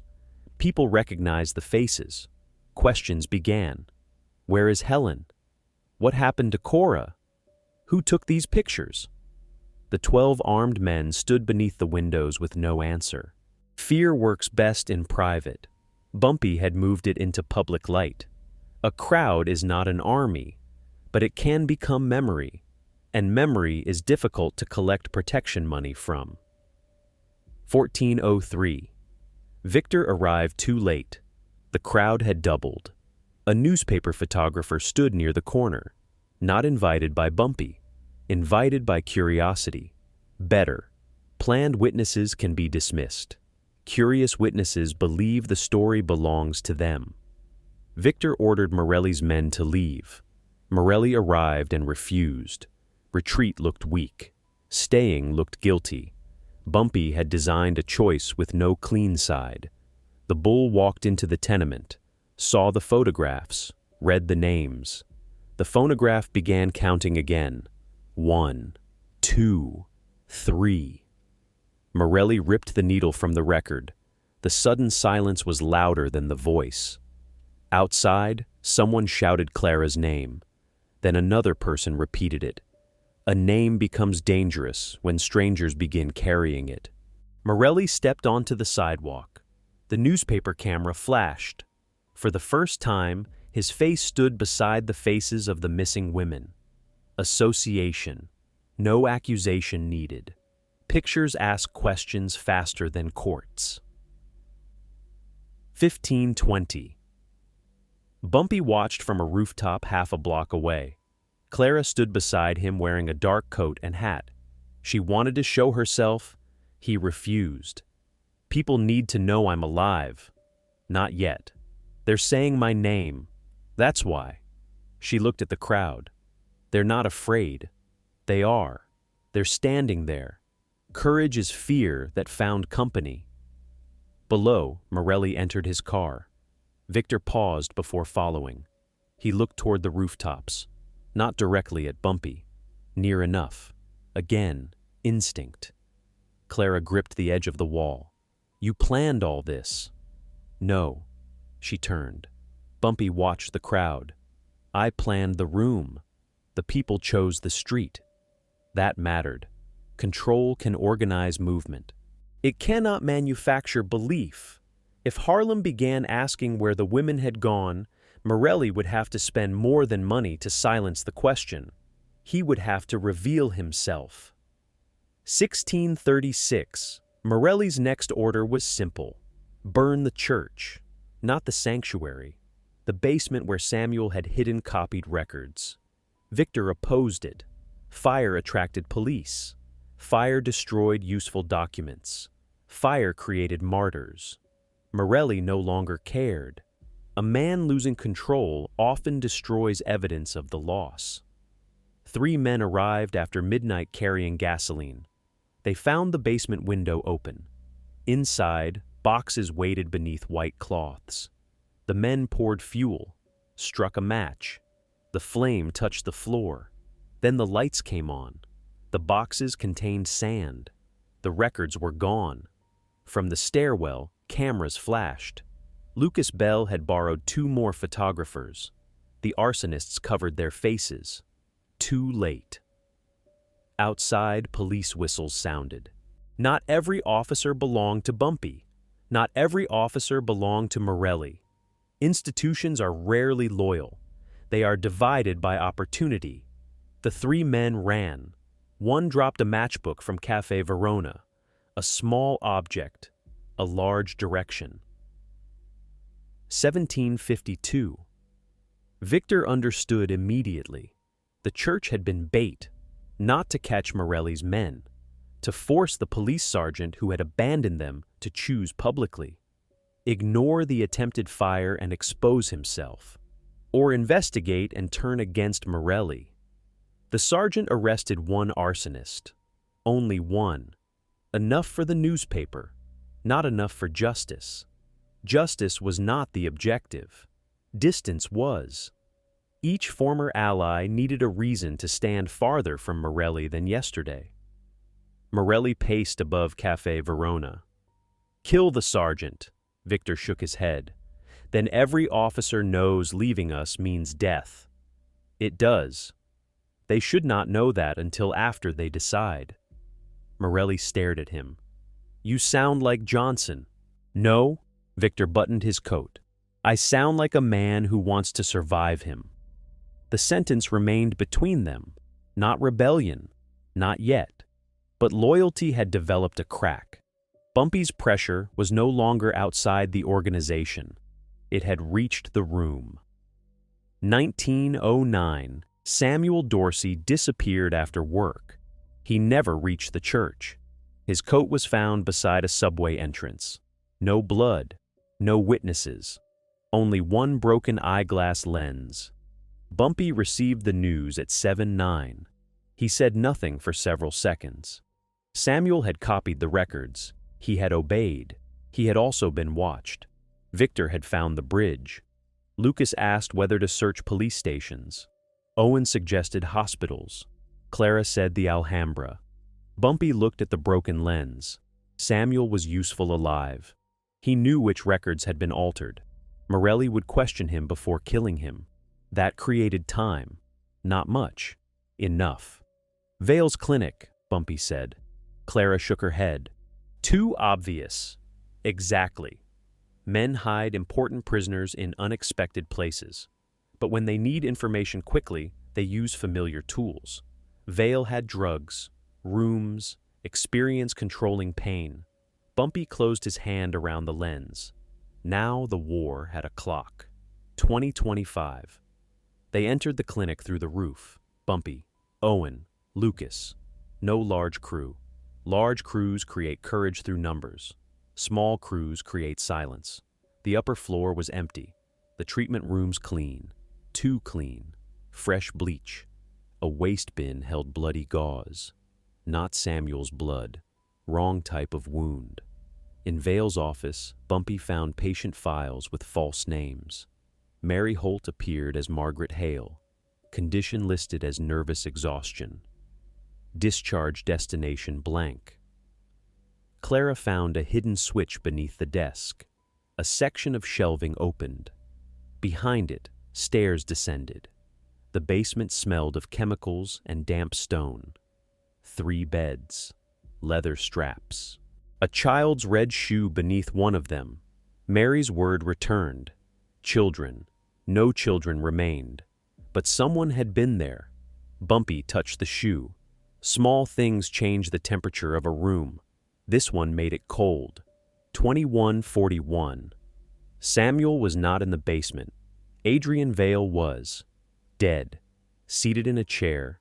A syringe in his arm. A typed note pinned to his shirt. Doctors make mistakes. Morelli had removed his own medical cover. Not because Vale failed. Because Vale knew too much. Organizations under pressure begin eating useful men. That is how collapse announces itself. Bumpy searched the room. One cabinet had been emptied recently. Scratches on the floor led to the rear door. Something heavy had been moved. A metal medicine chest. Or a person on a wheeled table. Owen found train grease near the threshold. Black. Fresh. The tobacco factory stood beside active tracks. The basement's patients had been moved there. Maybe Samuel, too. Clara held up the child's shoe. Her face changed. Not fear. Resolve. We go now. Bumpy looked toward the rear exit. No. They'll kill them. They want us to go now. She stepped closer. And if waiting kills them? Bumpy did not answer quickly, because she was right enough to be dangerous. 2258 Bumpy sent Lucas to watch the factory. Owen went to find Dominic Vella. Clara remained with Bumpy. She refused to hide again. This time he did not argue. People cannot be protected by removing every choice from them. That only creates a kinder prison. They returned to the room above the funeral store. Mary Holt was awake, weak, but clear. She recognized Clara. The two women held each other without speaking. Some reunions do not need words. They need proof. Mary described the basement. 5 girls, 2 children, a boy and a girl. Runaways used to carry envelopes because police rarely searched them. Vale sedated anyone who resisted. Morelli planned to move all remaining witnesses before dawn. Where? Bumpy asked. Mary closed her eyes. Factory. The answer arrived exactly where the trap expected. Truth can still be bait. That does not make it false. It makes timing lethal. 014. Lucas telephoned from a payphone near the railway tracks. The factory lights were on. 4 cars outside. 1 funeral truck. Men entering through the east door. No one leaving. Victor Sanzone arrived alone. Then Morelli. The organization was gathering in one place. Exactly as Bumpy had intended. Too exactly. A successful plan becomes suspicious when the enemy completes it willingly. Bumpy listened to the train passing behind Lucas. Anything else? A woman in red gloves. Vivian Cross. Samuel? Couldn't see. Bumpy checked his watch. 12:14. The factory was filling. The missing people might be inside. The black notebook might be inside. Morelli and Victor were inside. Every answer in one building. That was not fortune. It was architecture. Morelli had built the final room. The question was whether he believed Bumpy had built it first. 1:31 Isaac arrived without being called. His face was bruised, one eye closing. Victor had questioned him. Not enough to expose the betrayal, enough to leave a message. They know Clara is alive, Isaac said. How? I told them. Clara stepped forward. Owen reached for Isaac. Bumpy raised one hand. Silence. Isaac continued. They said they had Samuel. They said they'd cut pieces off him until I gave them something. So you gave them Clara. I gave them the funeral store. The room changed. Mary lay in the next chamber. Clara stood 3 feet away. The hiding place was gone. Isaac's voice broke. I came here first. Bumpy looked at his watch. How long ago? 10 minutes. Morelli's men could already be moving. Bumpy turned to Clara. Take Mary through the tunnel. Clara did not move. What about you? They wanted the address. Bumpy removed his coat.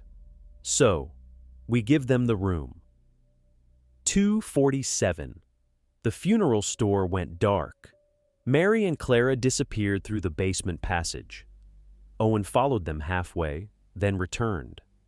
Bumpy and Isaac remained upstairs. 2 chairs, 1 lamp, the front door unlocked, no weapons visible. At 2:47, 3 cars stopped outside. 8 men entered, Dino Carvelli among them, his throat still bruised, his wrist wrapped. He smiled when he saw Bumpy. Mr. Morelli wants Clara. She isn't here. Dino looked at Isaac. Isaac lowered his eyes. The shame looked real because it was. Dino searched the rooms, found empty beds, warm blankets, food left behind, evidence of recent escape. He struck Isaac across the face, then raised his pistol toward Bumpy. Where did they go? Bumpy remained seated. You were sent to collect a girl. Yes. You found me. Dino's smile faded. Men dislike substitutions when the substitute is more dangerous than the target. 4:03. A train passed nearby. The windows trembled. During the noise, Owen locked the rear door from outside. Lucas cut the telephone line. The 8 men did not hear either action. Bumpy stood. Dino aimed the pistol at his chest. No tricks. Too late. The lamp went out. Darkness. A chair moved. Someone fired. The muzzle flash revealed positions. 1 second of light. Enough. Bumpy struck Dino's wrist. Isaac drove his shoulder into another man. Owen entered through the side room. No shouting. Only impacts. Breath. Furniture breaking.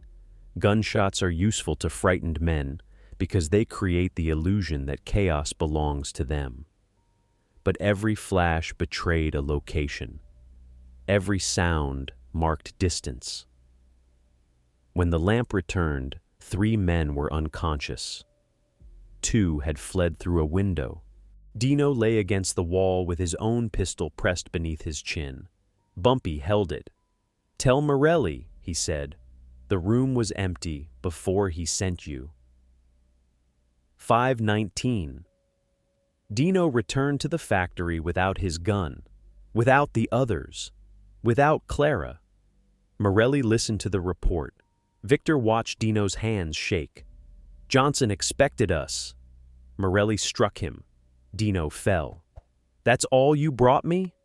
Victor looked toward the factory floor. Men moved crates. A funeral truck waited near the loading platform. Samuel Dorsey sat tied to a chair near the office. Alive. The remaining women and children were locked in the basement. Morelli had brought every liability together, not from panic, from intention. He wanted Bumpy to come. Victor finally understood the entire shape. The factory was not merely a trap, it was a choice. Save the prisoners and expose himself. Attack Morelli and risk their lives. Call police and lose the black notebook before they arrived. Every path cost something. Morelli smiled.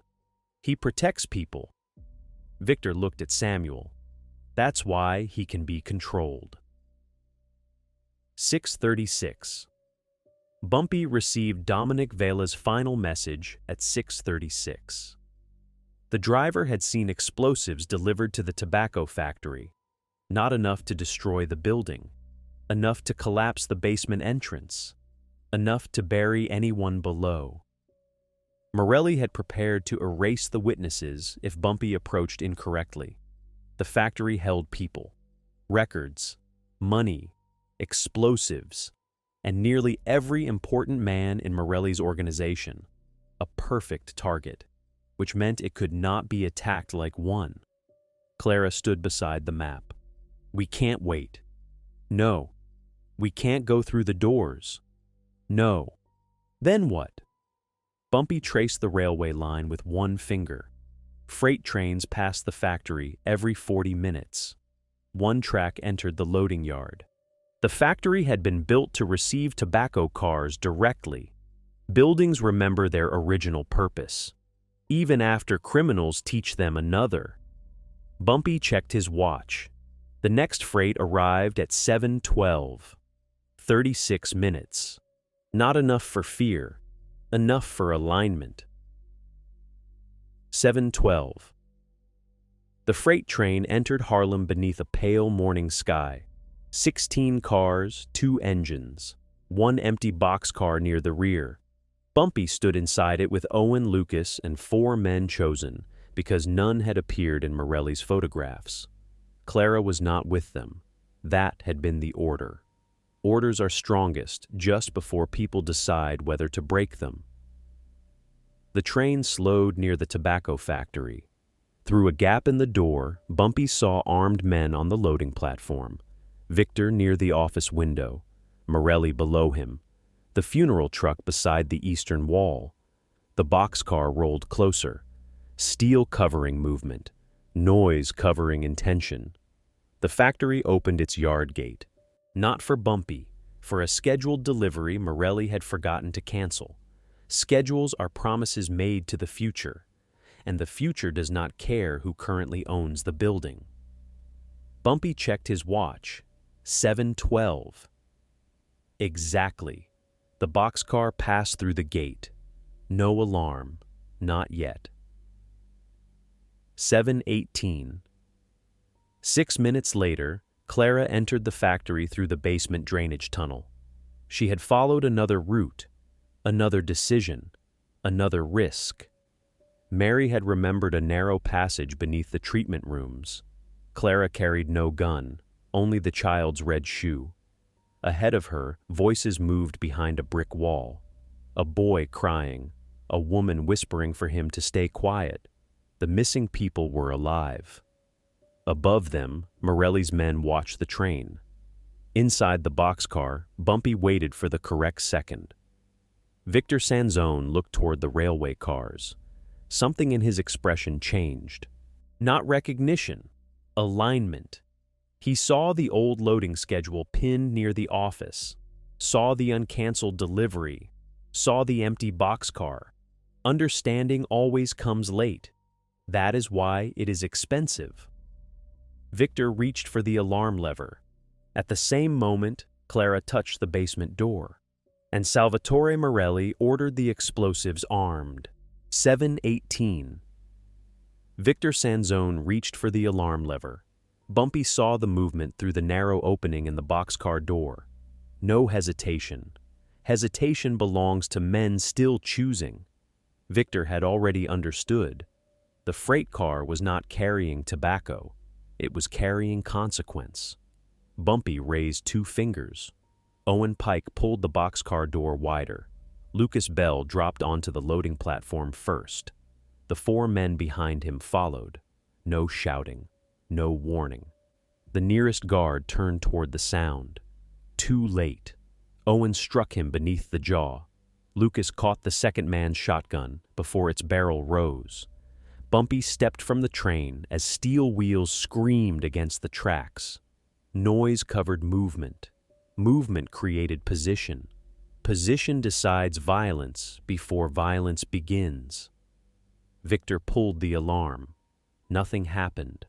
The wire had been cut outside the factory 3 minutes earlier. 7:23.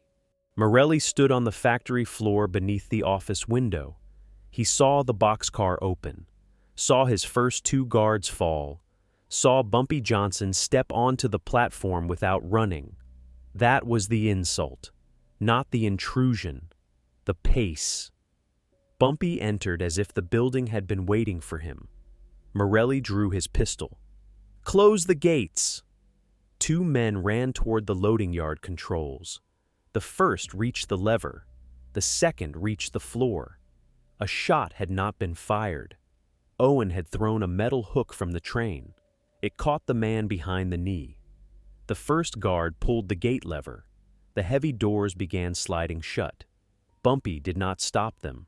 An open gate allowed reinforcements. A closed gate trapped everyone already inside.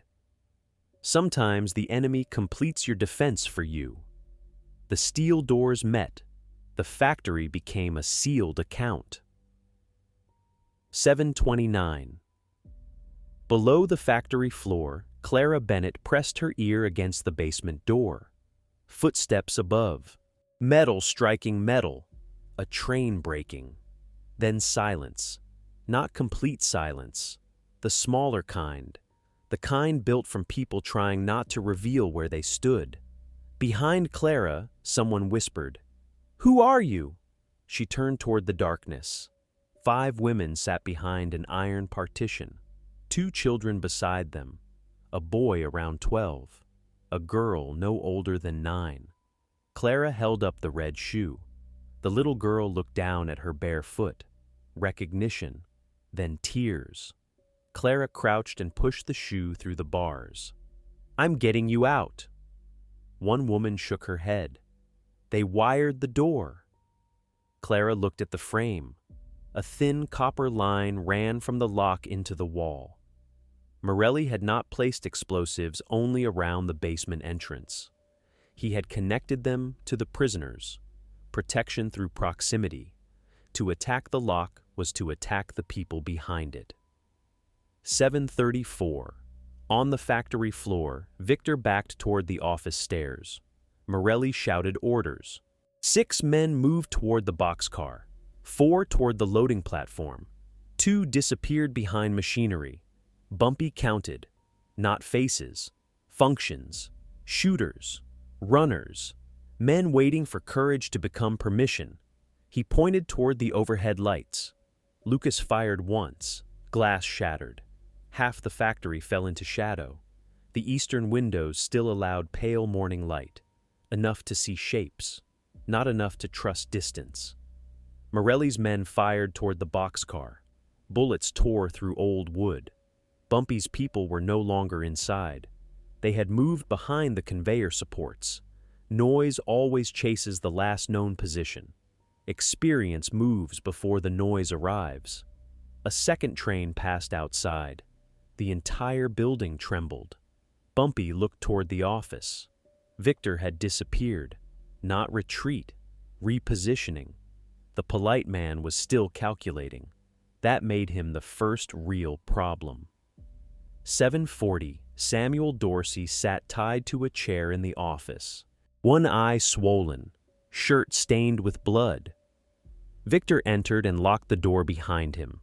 He opened a cabinet. Inside were 3 ledgers. The black notebook. A packet of photographs. A metal case containing documents from the clinic. Everything Morelli could not afford to leave behind. Victor placed them inside a leather bag. Samuel watched him. "You're running." Victor continued packing. "I'm preserving options." "There's a difference?" "To men without options." Samuel looked toward the factory floor. Gunfire began below. Victor lifted the bag. "You changed records for us." "I copied them for Johnson." "I know." Samuel's face tightened. Victor had known before the abduction. The interrogation had not been about discovering betrayal. It had been about measuring how much Bumpy knew. Victor placed a pistol against Samuel's chest. "Tell me where the copies are." Samuel looked at the barrel, then at Victor. No. Fear remained. But fear no longer owned the answer. 7:45. Morelli moved behind an old tobacco press. He fired twice toward Owen's position. Both shots missed. The bull had strength, reputation, men, but his anger had begun choosing targets for him. Anger narrows vision. Narrow vision makes a large room dangerous. Bumpy moved along the opposite wall, slow, protected by machines built before either man was born. Industrial equipment does not care who controls the neighborhood. It only creates angles. Morelli saw him between two steel columns. "Johnson!" Bumpy stopped. Not exposed. Visible. There is a difference. "You came back to an empty throne," Morelli shouted. Bumpy looked around the factory. Armed men. Locked gates. Prisoners beneath the floor. Explosives in the walls. "This what you call a throne?" Morelli smiled. "This is what power looks like." "No," Bumpy checked his watch. "This is what fear builds when nobody interrupts it." Then the lights went out completely. 7:51. Clara followed the copper line along the basement wall. It entered a junction box beside a rusted heating pipe. The boy watched her. "Can you stop it?" "I don't know." The honest answer frightened him, but false confidence would not cut the wire correctly. Clara opened the junction box. 4 wires, 2 old, 2 new. One ran upward, one disappeared toward the far end of the basement. A woman behind the partition spoke. "Mr. Vale came down here with a man in a brown coat." "Victor?" "I don't know his name." "What did he do?" "He checked the box. Then he told Vale the red wire was the final one." Clara looked at the wires. There was no red wire, only black, white, green, yellow. A lie spoken in front of prisoners. Victor had expected someone to hear, expected someone to repeat it. The false detail was part of the trap. Clara did not touch any wire. She began searching for where the current entered the basement. 7:56.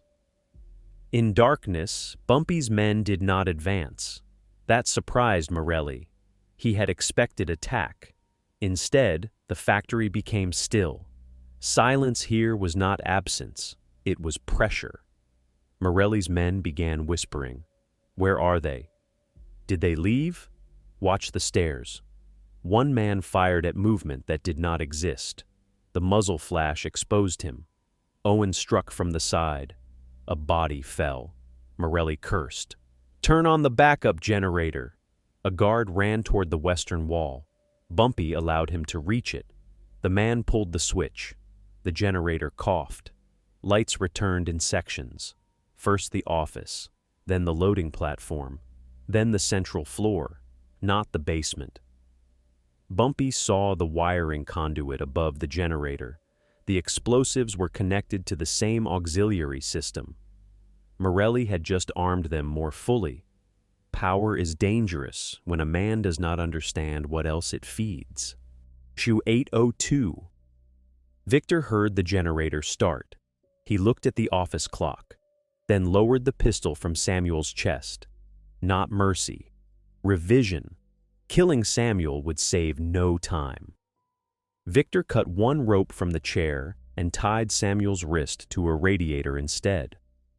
"Why leave me alive?" Samuel asked. Victor lifted the leather bag. "Because dead men cannot be traded." He opened the office's rear window. Below it, a narrow maintenance walkway ran above the eastern tracks. A private exit, prepared earlier. Victor placed one leg through the window. Samuel spoke again. "Morelli won't let you leave." Victor paused. "Morelli believes loyalty is staying until the room burns." "And you?" Victor looked down at the tracks.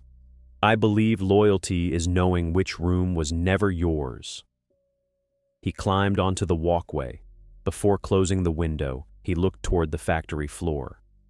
Morelli was still shouting orders. Bumpy was no longer visible. Victor understood where he would go next. The basement, where protection had become leverage. 8:07. Bumpy reached the generator room through a maintenance corridor. Lucas followed. The machinery vibrated beneath their hands. A panel on the wall held 6 switches, nothing labeled. Wires traveled in different directions. One toward the loading gate, one toward the office, two downward. Lucas examined the panel. You know which one? No. Then we cut all of them. No. A sudden loss of power could trigger a dead man's circuit. Morelli's explosives might be designed to detonate when the current stopped. Crude systems still obey logic. The question was whose logic? Bumpy touched the conduit leading downward. Fresh bolts. Recent work. He looked at the generator's fuel line. Machines do not need to be switched off. They can be starved. He closed the valve halfway. The engine continued running. Slower. Lights flickered. Voltage dropped. Enough to weaken the detonator, not enough to announce failure. Control is rarely all or nothing. Often, it is one careful reduction. 8:13. Clara found the main cable behind a row of empty barrels. It descended from the ceiling and split into two lines. One entered the junction box. The other ran toward a wooden crate beneath the stairs. Inside the crate sat a battery, a clock mechanism, two glass tubes. The hands showed 8:20, 7 minutes. Morelli had set a timer, not an immediate trigger, a deadline. He planned to destroy the basement whether Bumpy reached it or not. The prisoners were not leverage forever. They were evidence scheduled for removal. Clara studied the battery. One wire connected to the timer, another to the detonators. Cutting either might close the circuit. Vale had used medical equipment. Victor had used deception. Morelli had used force. 3 different minds inside one device. Clara looked toward the iron partition. The little girl held the red shoe against her chest. 7 minutes is a long time when nothing is happening. It is nothing when every decision can kill someone. 8:18. Bumpy reached the basement stairs. Dino Carvelli waited at the bottom, bandaged wrist, pistol in his left hand. He had anticipated the route, or Victor had told him. Dino fired. The bullet struck the wall beside Bumpy's head. Brick dust filled the stairwell. Bumpy stepped back. Dino smiled from below. You should have killed me on the street. Maybe. You said the girls weren't inventory. They aren't. Dino raised the pistol again. But they make good bait. He fired twice. Bumpy dropped behind the stair rail. Lucas moved toward the side opening. Dino saw the shadow. Changed aim. That was the mistake. A gun can threaten one direction at a time. Bumpy descended 3 steps while Dino fired at Lucas, then 5 more. Dino turned back. Too slow. Bumpy struck the pistol aside. The shot entered the ceiling.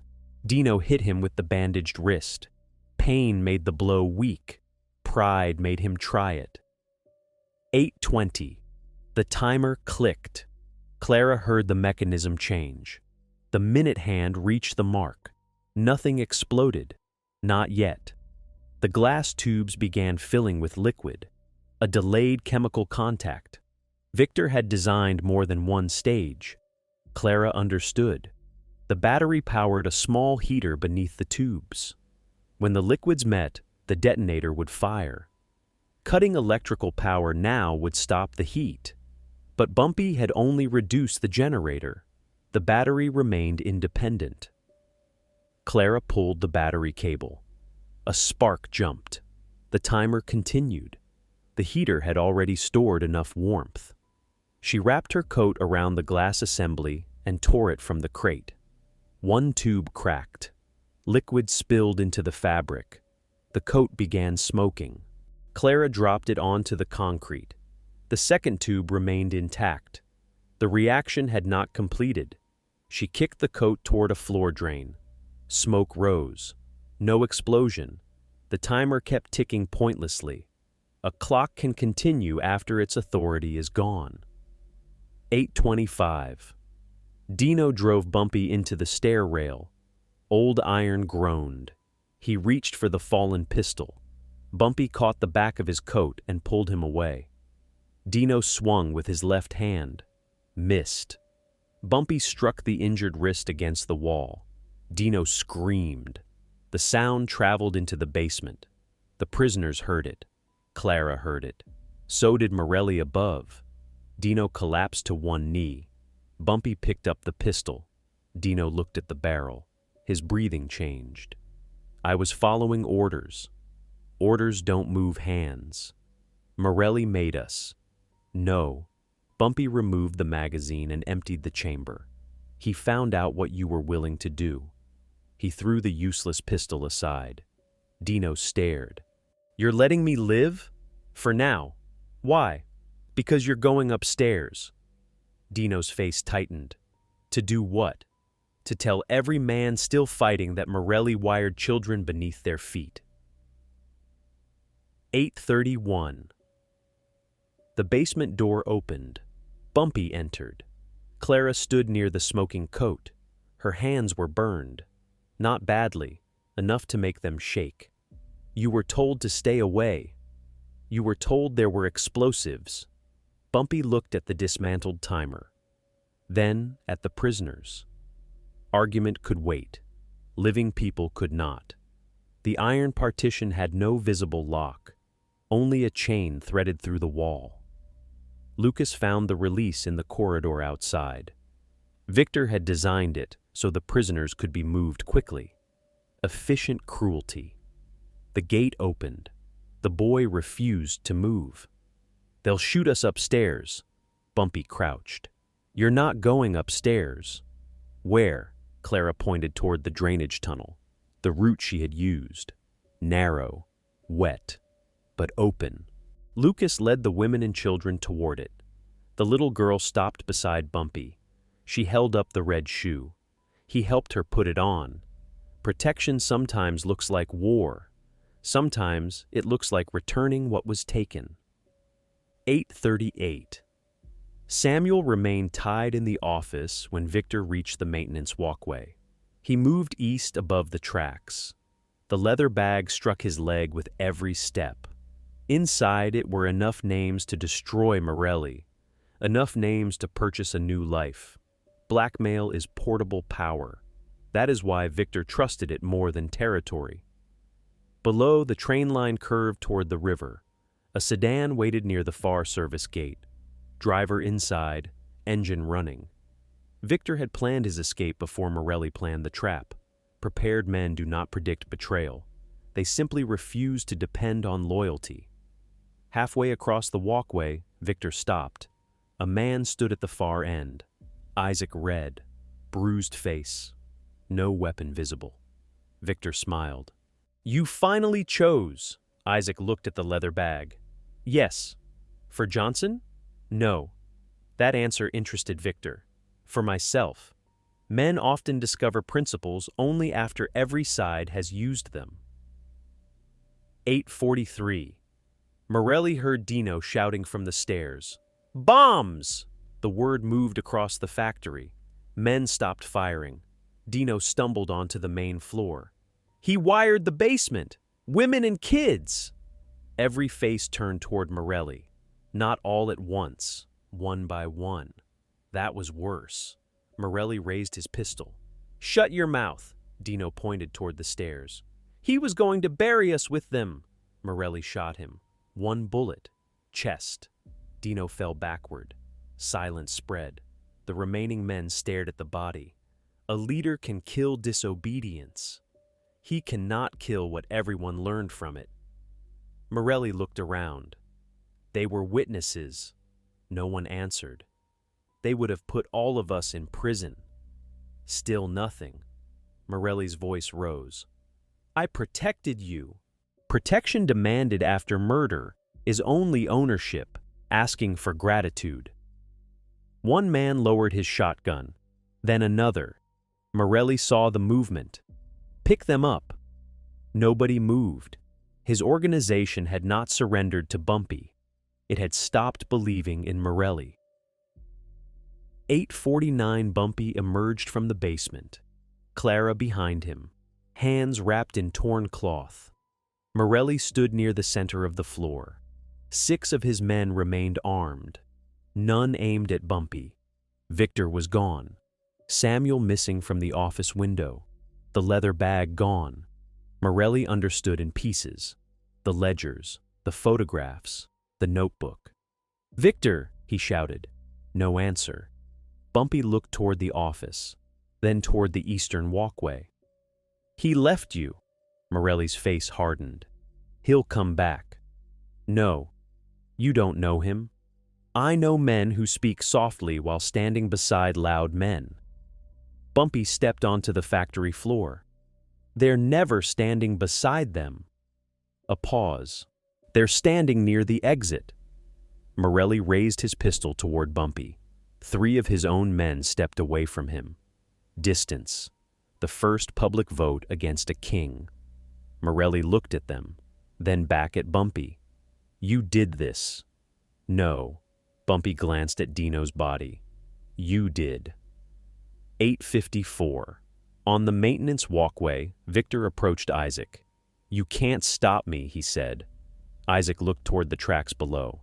"I don't have to." The sedan at the service gate suddenly drove away. Owen Pike sat behind the wheel. Victor watched it disappear. One option removed. He looked back. Isaac still blocked the walkway. Victor drew his pistol. Isaac did not move. "You know what's in this bag?" Victor asked. "Yes." "You could buy half this city." "Maybe." "You could disappear." "I tried disappearing while standing in the same neighborhood." Victor raised the gun. "That sounds like regret." "It is." Isaac stepped aside. Victor smiled, then saw Lucas Bell behind him. The drainage tunnel opened near the eastern tracks. Lucas had led the prisoners out and circled back. Victor stood between 2 men. No sedan. No clean exit. The bag remained valuable. Its owner had become negotiable. 9 o'clock, Morelli fired at Bumpy. The bullet struck a steel column. Bumpy moved left. Morelli fired again. One of his men shouted for him to stop. Morelli turned the pistol toward the voice. That was all the proof the room needed. 2 men dropped their weapons. Another backed toward the wall. The bull charged because stopping would require recognition. Recognition that territory had never been loyalty. Recognition that fear had only rented the room. He overturned a table and moved toward the loading platform. Bumpy followed. Not fast. No need.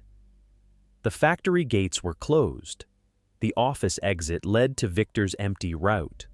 The basement had been cleared. Every direction Morelli chose had already lost its purpose. A trap is not 4 walls. It is the removal of useful choices. Morelli reached the loading platform. The boxcar door remained open. Behind him, Bumpy's footsteps approached. Steady. A clock without numbers. 9:06. Victor lowered his pistol slightly. Not surrender. Calculation. "Johnson needs this bag," he said. Lucas remained behind him, Isaac in front. "Then give it to him," Isaac said. "And receive what?" "Maybe a door," Victor laughed. "You still think he forgives betrayal?" "No," Isaac's answer came quickly. "I think he measures use." Victor looked toward the factory. Gunfire had stopped. That meant Morelli had either won or lost control. Silence did not reveal which. Victor opened the bag, removed the black notebook, held it over the tracks. 1 step and it goes beneath the train. Isaac looked at his watch. 9:06. A freight engine sounded in the distance. Victor smiled.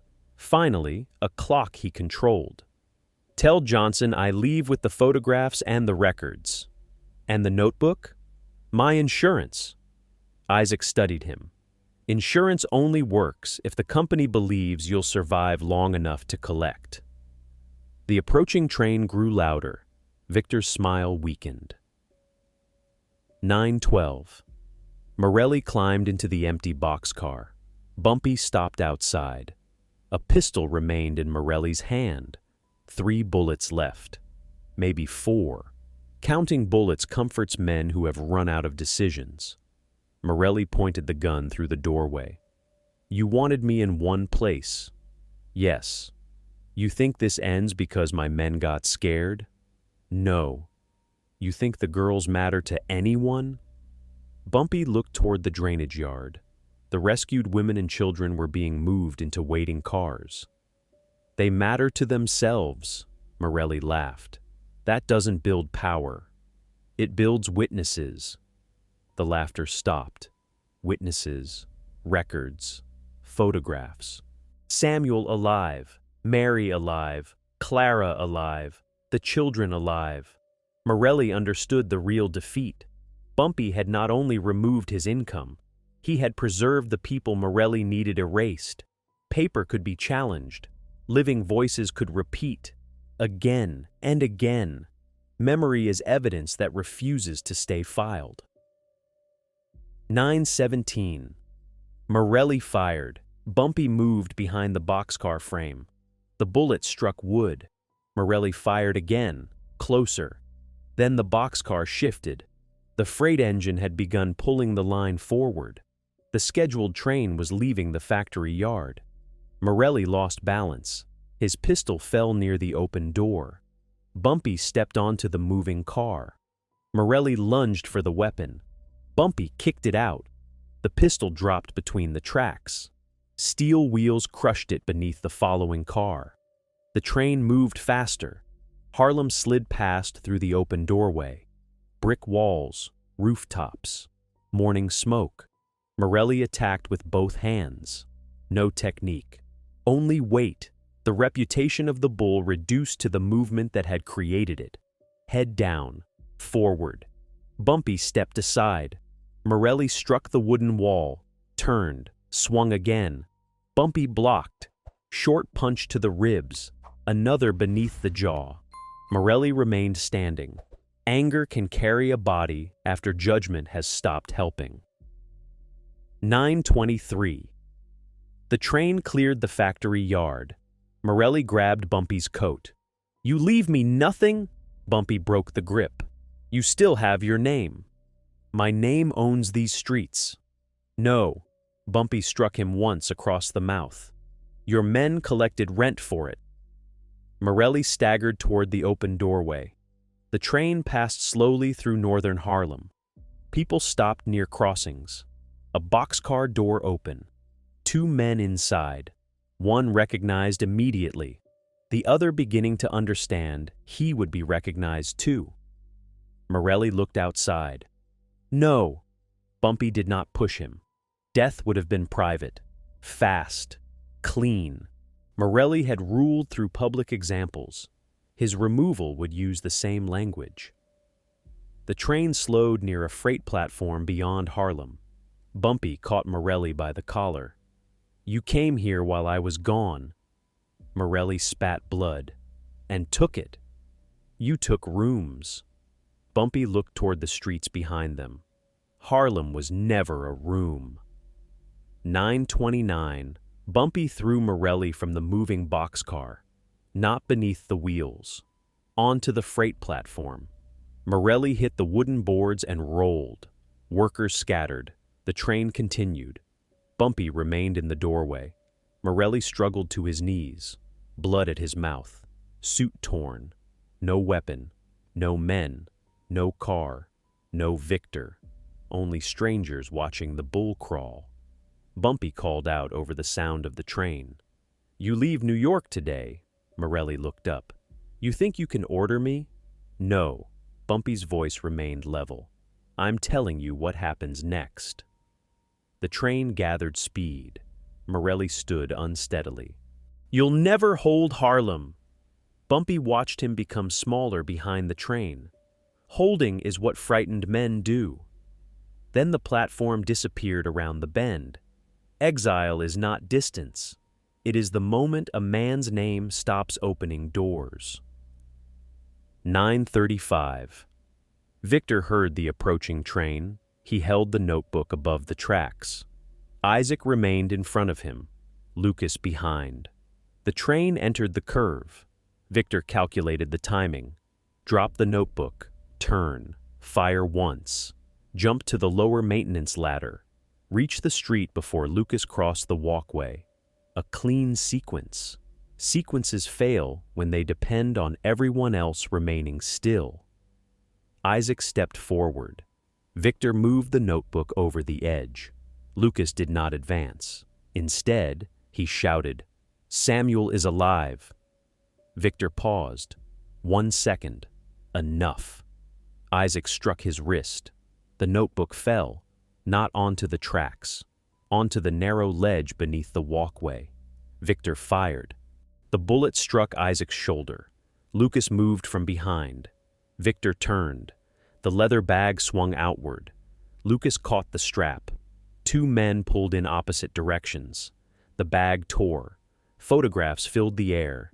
Names, faces, officials, police, preachers, businessmen. Secrets falling like dirty snow over the railway.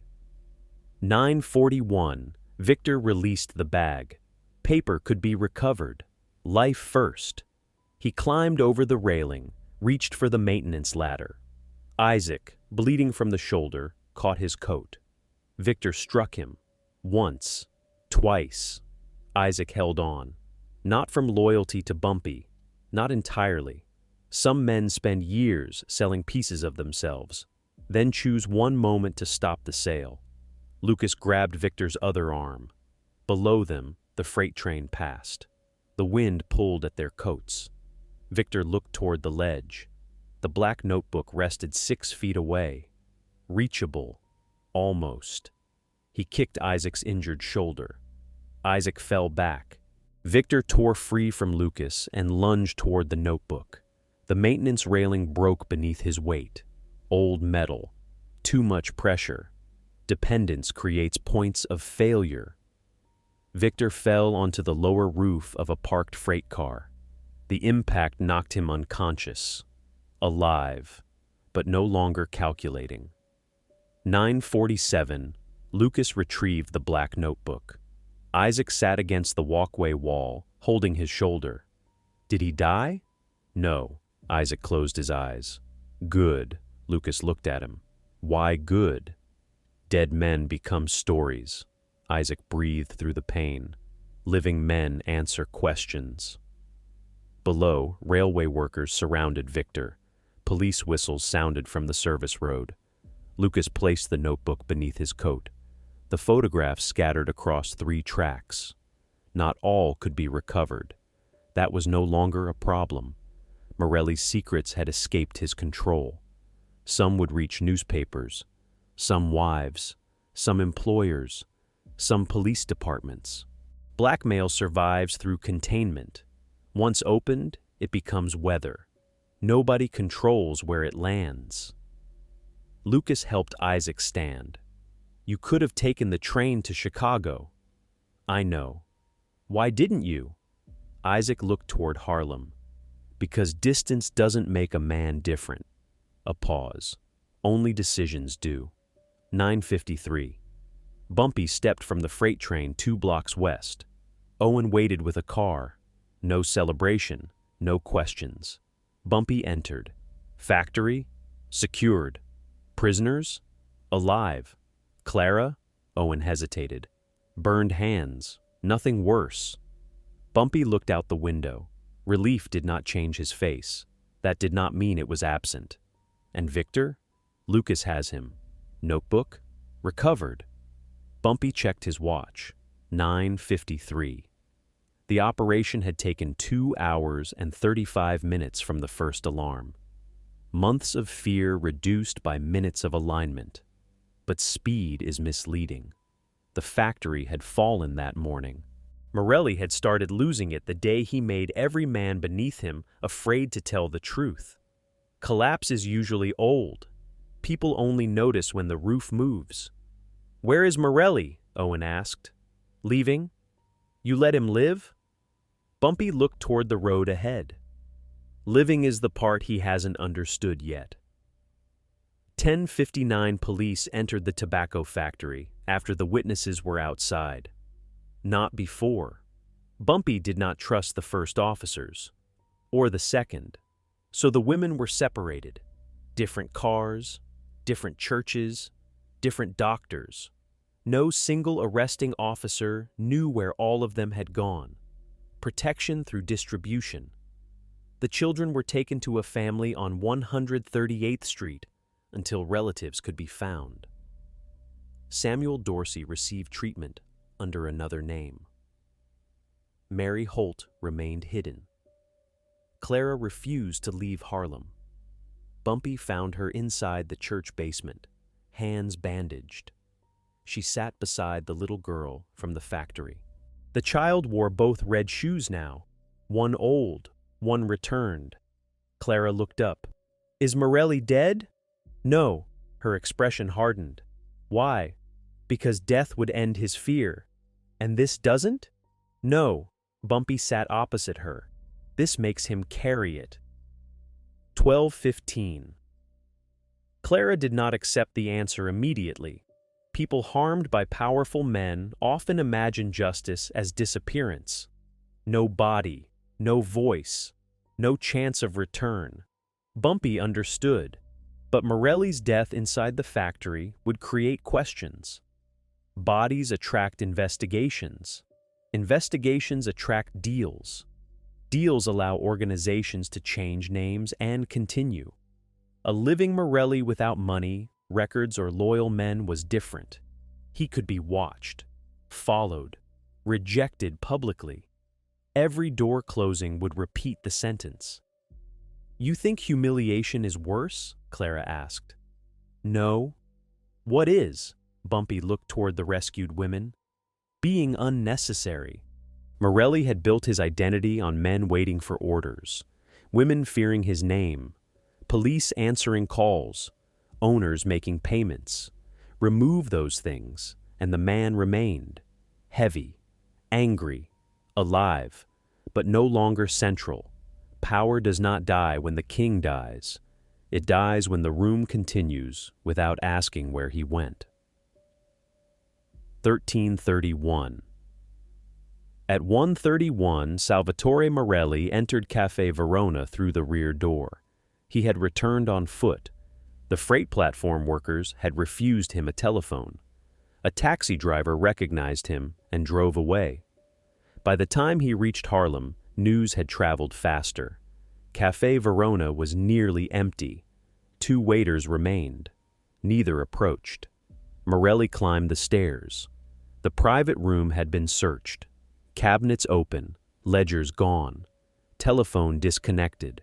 Victor's coat remained over a chair. Victor did not. Morelli opened the wall, safe, empty. Someone had scratched one sentence into the inside of the steel door. "A king owns nothing after the room stops listening." Morelli punched the safe. Once, again, no response. Steel accepts anger without changing its decision. From downstairs came the sound of furniture moving. The waiters were removing tables, not because Bumpy ordered it, because the leaseholder had canceled Morelli's arrangement. 1447 Morelli descended. 3 former collectors waited near the entrance. Men who had worked for him the previous week. One held Morelli's suitcase, packed. Another placed a train ticket on the counter. New York to Philadelphia. Morelli looked at it. "Who gave you this?" "No one." "Johnson?" The man shook his head. "We bought it." Morelli stared. "You work for me." "Not anymore." The words came quietly. No courage in the voice. Only conclusion. Morelli stepped toward him. The other 2 men moved closer. Not attacking. Blocking. The bull had once entered rooms by making everyone else step back. Now 3 ordinary men refused. That was the real expulsion. Not Bumpy's order. Not the train. Not the bruises. This. Morelli picked up the ticket. Philadelphia. The city where Bumpy's absence had begun. An accidental symmetry. Or Bumpy's final joke. Morelli tore the ticket in half, then looked toward the door. Outside, Harlem continued without him.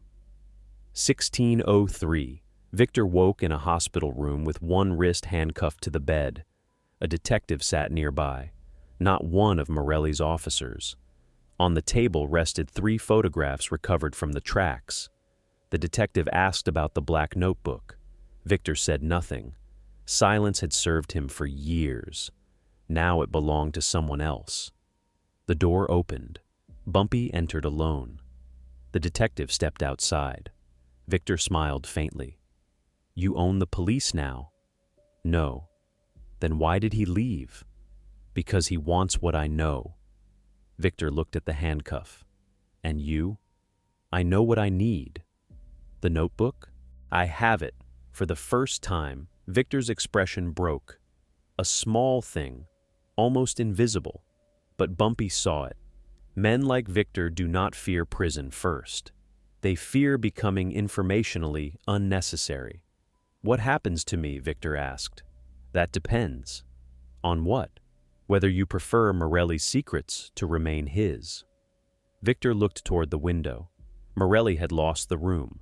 Victor still wanted an exit. 1719. Victor gave Bumpy 3 locations, 2 bank boxes, 1 apartment in Queens, more photographs, cash, letters from officials. He withheld 1 name. Bumpy knew because the sequence was too clean. Truth offered by strategic men always contains an empty chair. "Who protected the clinic?" Bumpy asked. Victor named a police lieutenant. "Who protected the transport company?" "A county official in New Jersey." "Who watched Walter Gaines in Philadelphia?" Victor paused. There, the missing chair. Bumpy waited. No threat. No movement. Patience is pressure without fingerprints. Victor looked down. A hospital orderly named Finch. First name? Harold. Who paid him? "I did." "Morelli ordered it?" "No." Victor answered too quickly. Bumpy understood. The photograph of Walter had been Victor's idea. A private method. A way to control Morelli by making himself indispensable. The polite voice had reached farther than the bull knew. Bumpy leaned closer. Walter was never Morelli's threat. Victor said nothing. "It was yours." 1835. Bumpy did not strike Victor. Pain would have simplified the moment. Instead, he left the room. The detective returned. In his hand were copies of altered records, transport schedules, a statement from Samuel Dorsey, a statement from Mary Holt. Victor watched the papers enter. Cheap paper, expensive ink. The entire organization translated into evidence. Not perfect evidence. Some charges would fail. Some officials would escape. Some records would disappear again. The law does not become clean because useful men finally touch it. But Morelli's system no longer had one center capable of repairing the breaks. One investigation becomes manageable. 7 investigations become weather. Victor looked toward the hallway where Bumpy had vanished. He had believed paper was power because it could trap others. He had forgotten paper has no loyalty. It becomes power for whoever holds the last complete copy. The handcuff tightened when he moved. For the first time, Victor had nowhere useful to reposition. 1951. Morelli reached Grand Central before evening. No suitcase, no escort. His torn ticket in one pocket, enough cash in the other for a train west. 2 men watched from opposite ends of the platform, not Bumpy's soldiers, former associates protecting themselves. They needed to know he left. Morelli approached the ticket window. The clerk recognized him. Recognition without obedience feels like insult. "1 ticket to Chicago," Morelli said. "Next train leaves at 9. Morelli checked the station clock. 2 hours. He turned toward the waiting room. On a bench lay an evening newspaper. The front page carried a photograph from the tenement. Morelli standing beneath the faces of the missing women. The headline did not accuse him directly. It asked, "Who took Harlem's missing women?" Questions are dangerous because people answer them privately before courts answer publicly. Morelli folded the newspaper, then saw the smaller headline, "Tobacco Factory Raid. Women and Children Rescued." His kingdom had become a question printed for strangers. 2107. At 9:07, Morelli boarded the Chicago train. He chose a compartment near the rear, closed the curtain. The train began moving. New York lights passed beyond the glass. For 3 months, he had believed absence was surrender. He had mistaken empty chairs for ownership, silence for agreement, payments for loyalty, fear for permanence. The city did not stop him. No police officers entered. No gunmen blocked the train. No final message waited on the seat. That was the final message. Bumpy did not need to watch him leave. Harlem had already stopped watching him stay. Morelli touched the bruise on his mouth. The train crossed the river. Distance increased. Power did not travel with him. It remained behind in the places where people had once lowered their eyes. Now those people were speaking. A man can survive exile. What he cannot survive is learning the throne never recognized him. 2223.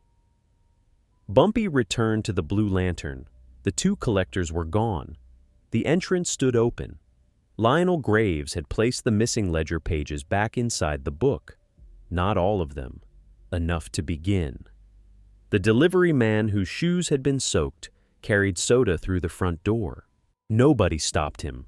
Caleb Wren sat near the window drinking coffee. Frank Morrison played cards with Owen Pike.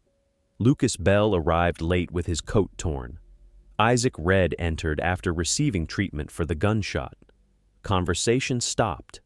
Isaac stood near the door, not sure whether he was welcome. Bumpy looked at him. "You stayed." Isaac touched the bandage beneath his coat. "I almost didn't." "Almost is where most men live." Isaac nodded. "What happens now?" Bumpy looked around the room. Broken chairs, damaged accounts, people who had survived without becoming innocent. "Now you earn back nothing." Isaac's face fell. Bumpy continued. "You build something new."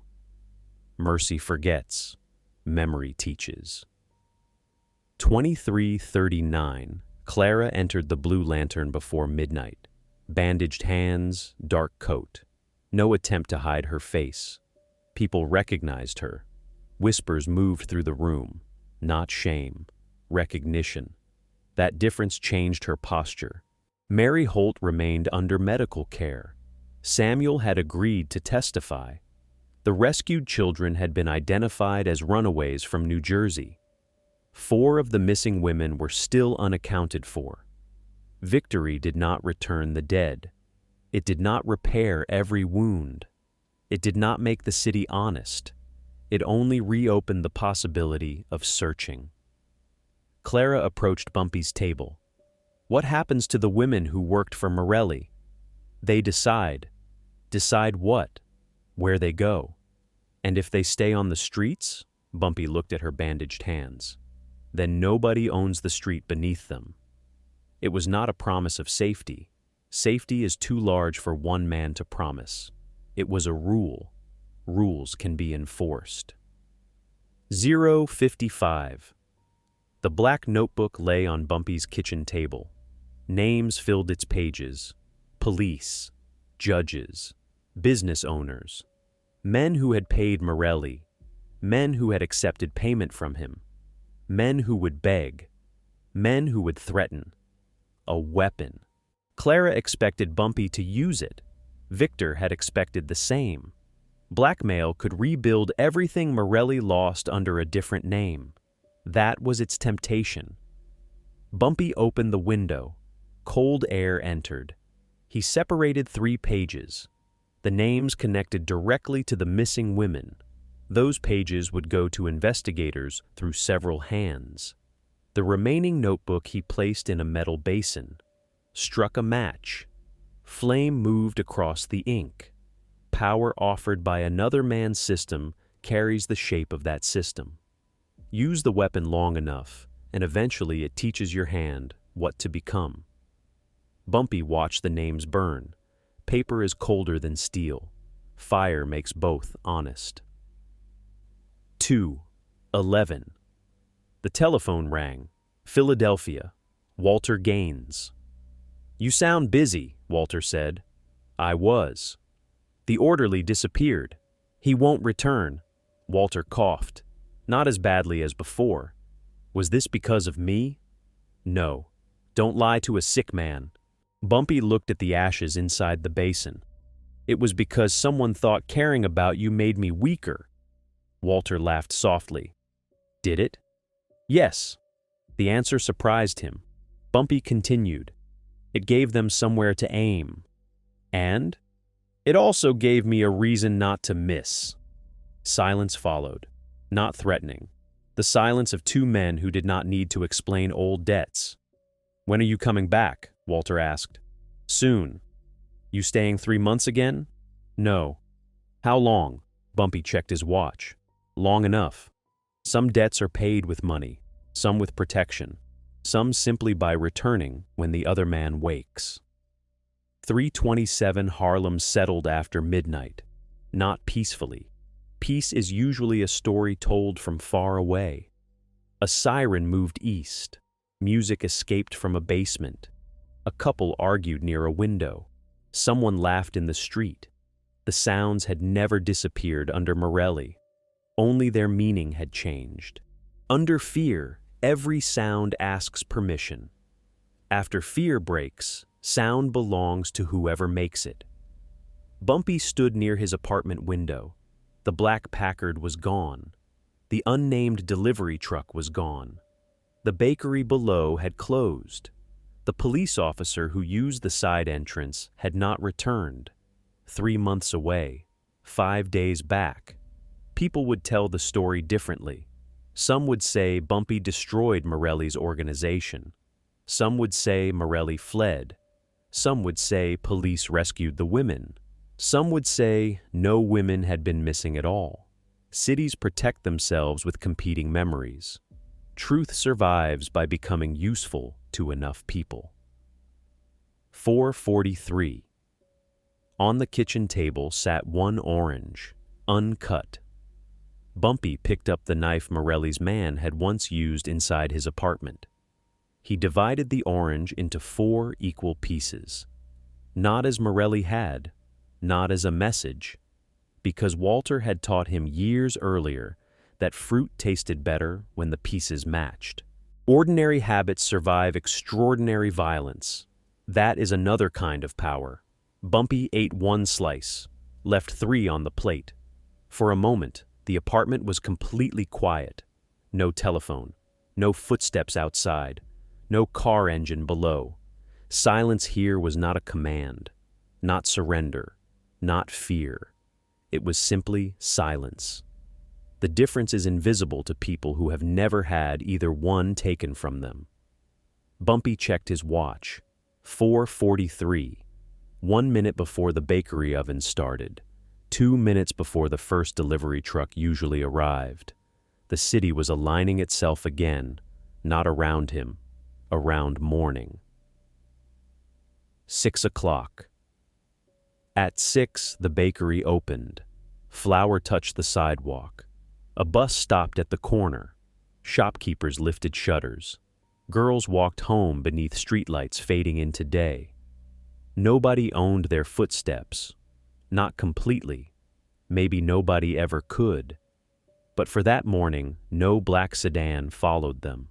No collector waited at the corner. No polite voice called them inventory. Clara Bennett stood outside the Blue Lantern, watching the street. The little girl from the factory passed in a car beside her relatives. She pressed one red shoe against the window. Clara raised her bandaged hand. The car disappeared into traffic. Bumpy watched from across the avenue. He did not approach. Protection does not always stand beside the person it helped. Sometimes it steps away. leaves space, allows a life to become ordinary again. Morelli had believed power meant making Harlem remember his name. Bumpy understood something older. Real power is deciding what the street is finally allowed to forget. Time isn't numbers, it's alignment. And Harlem was moving again,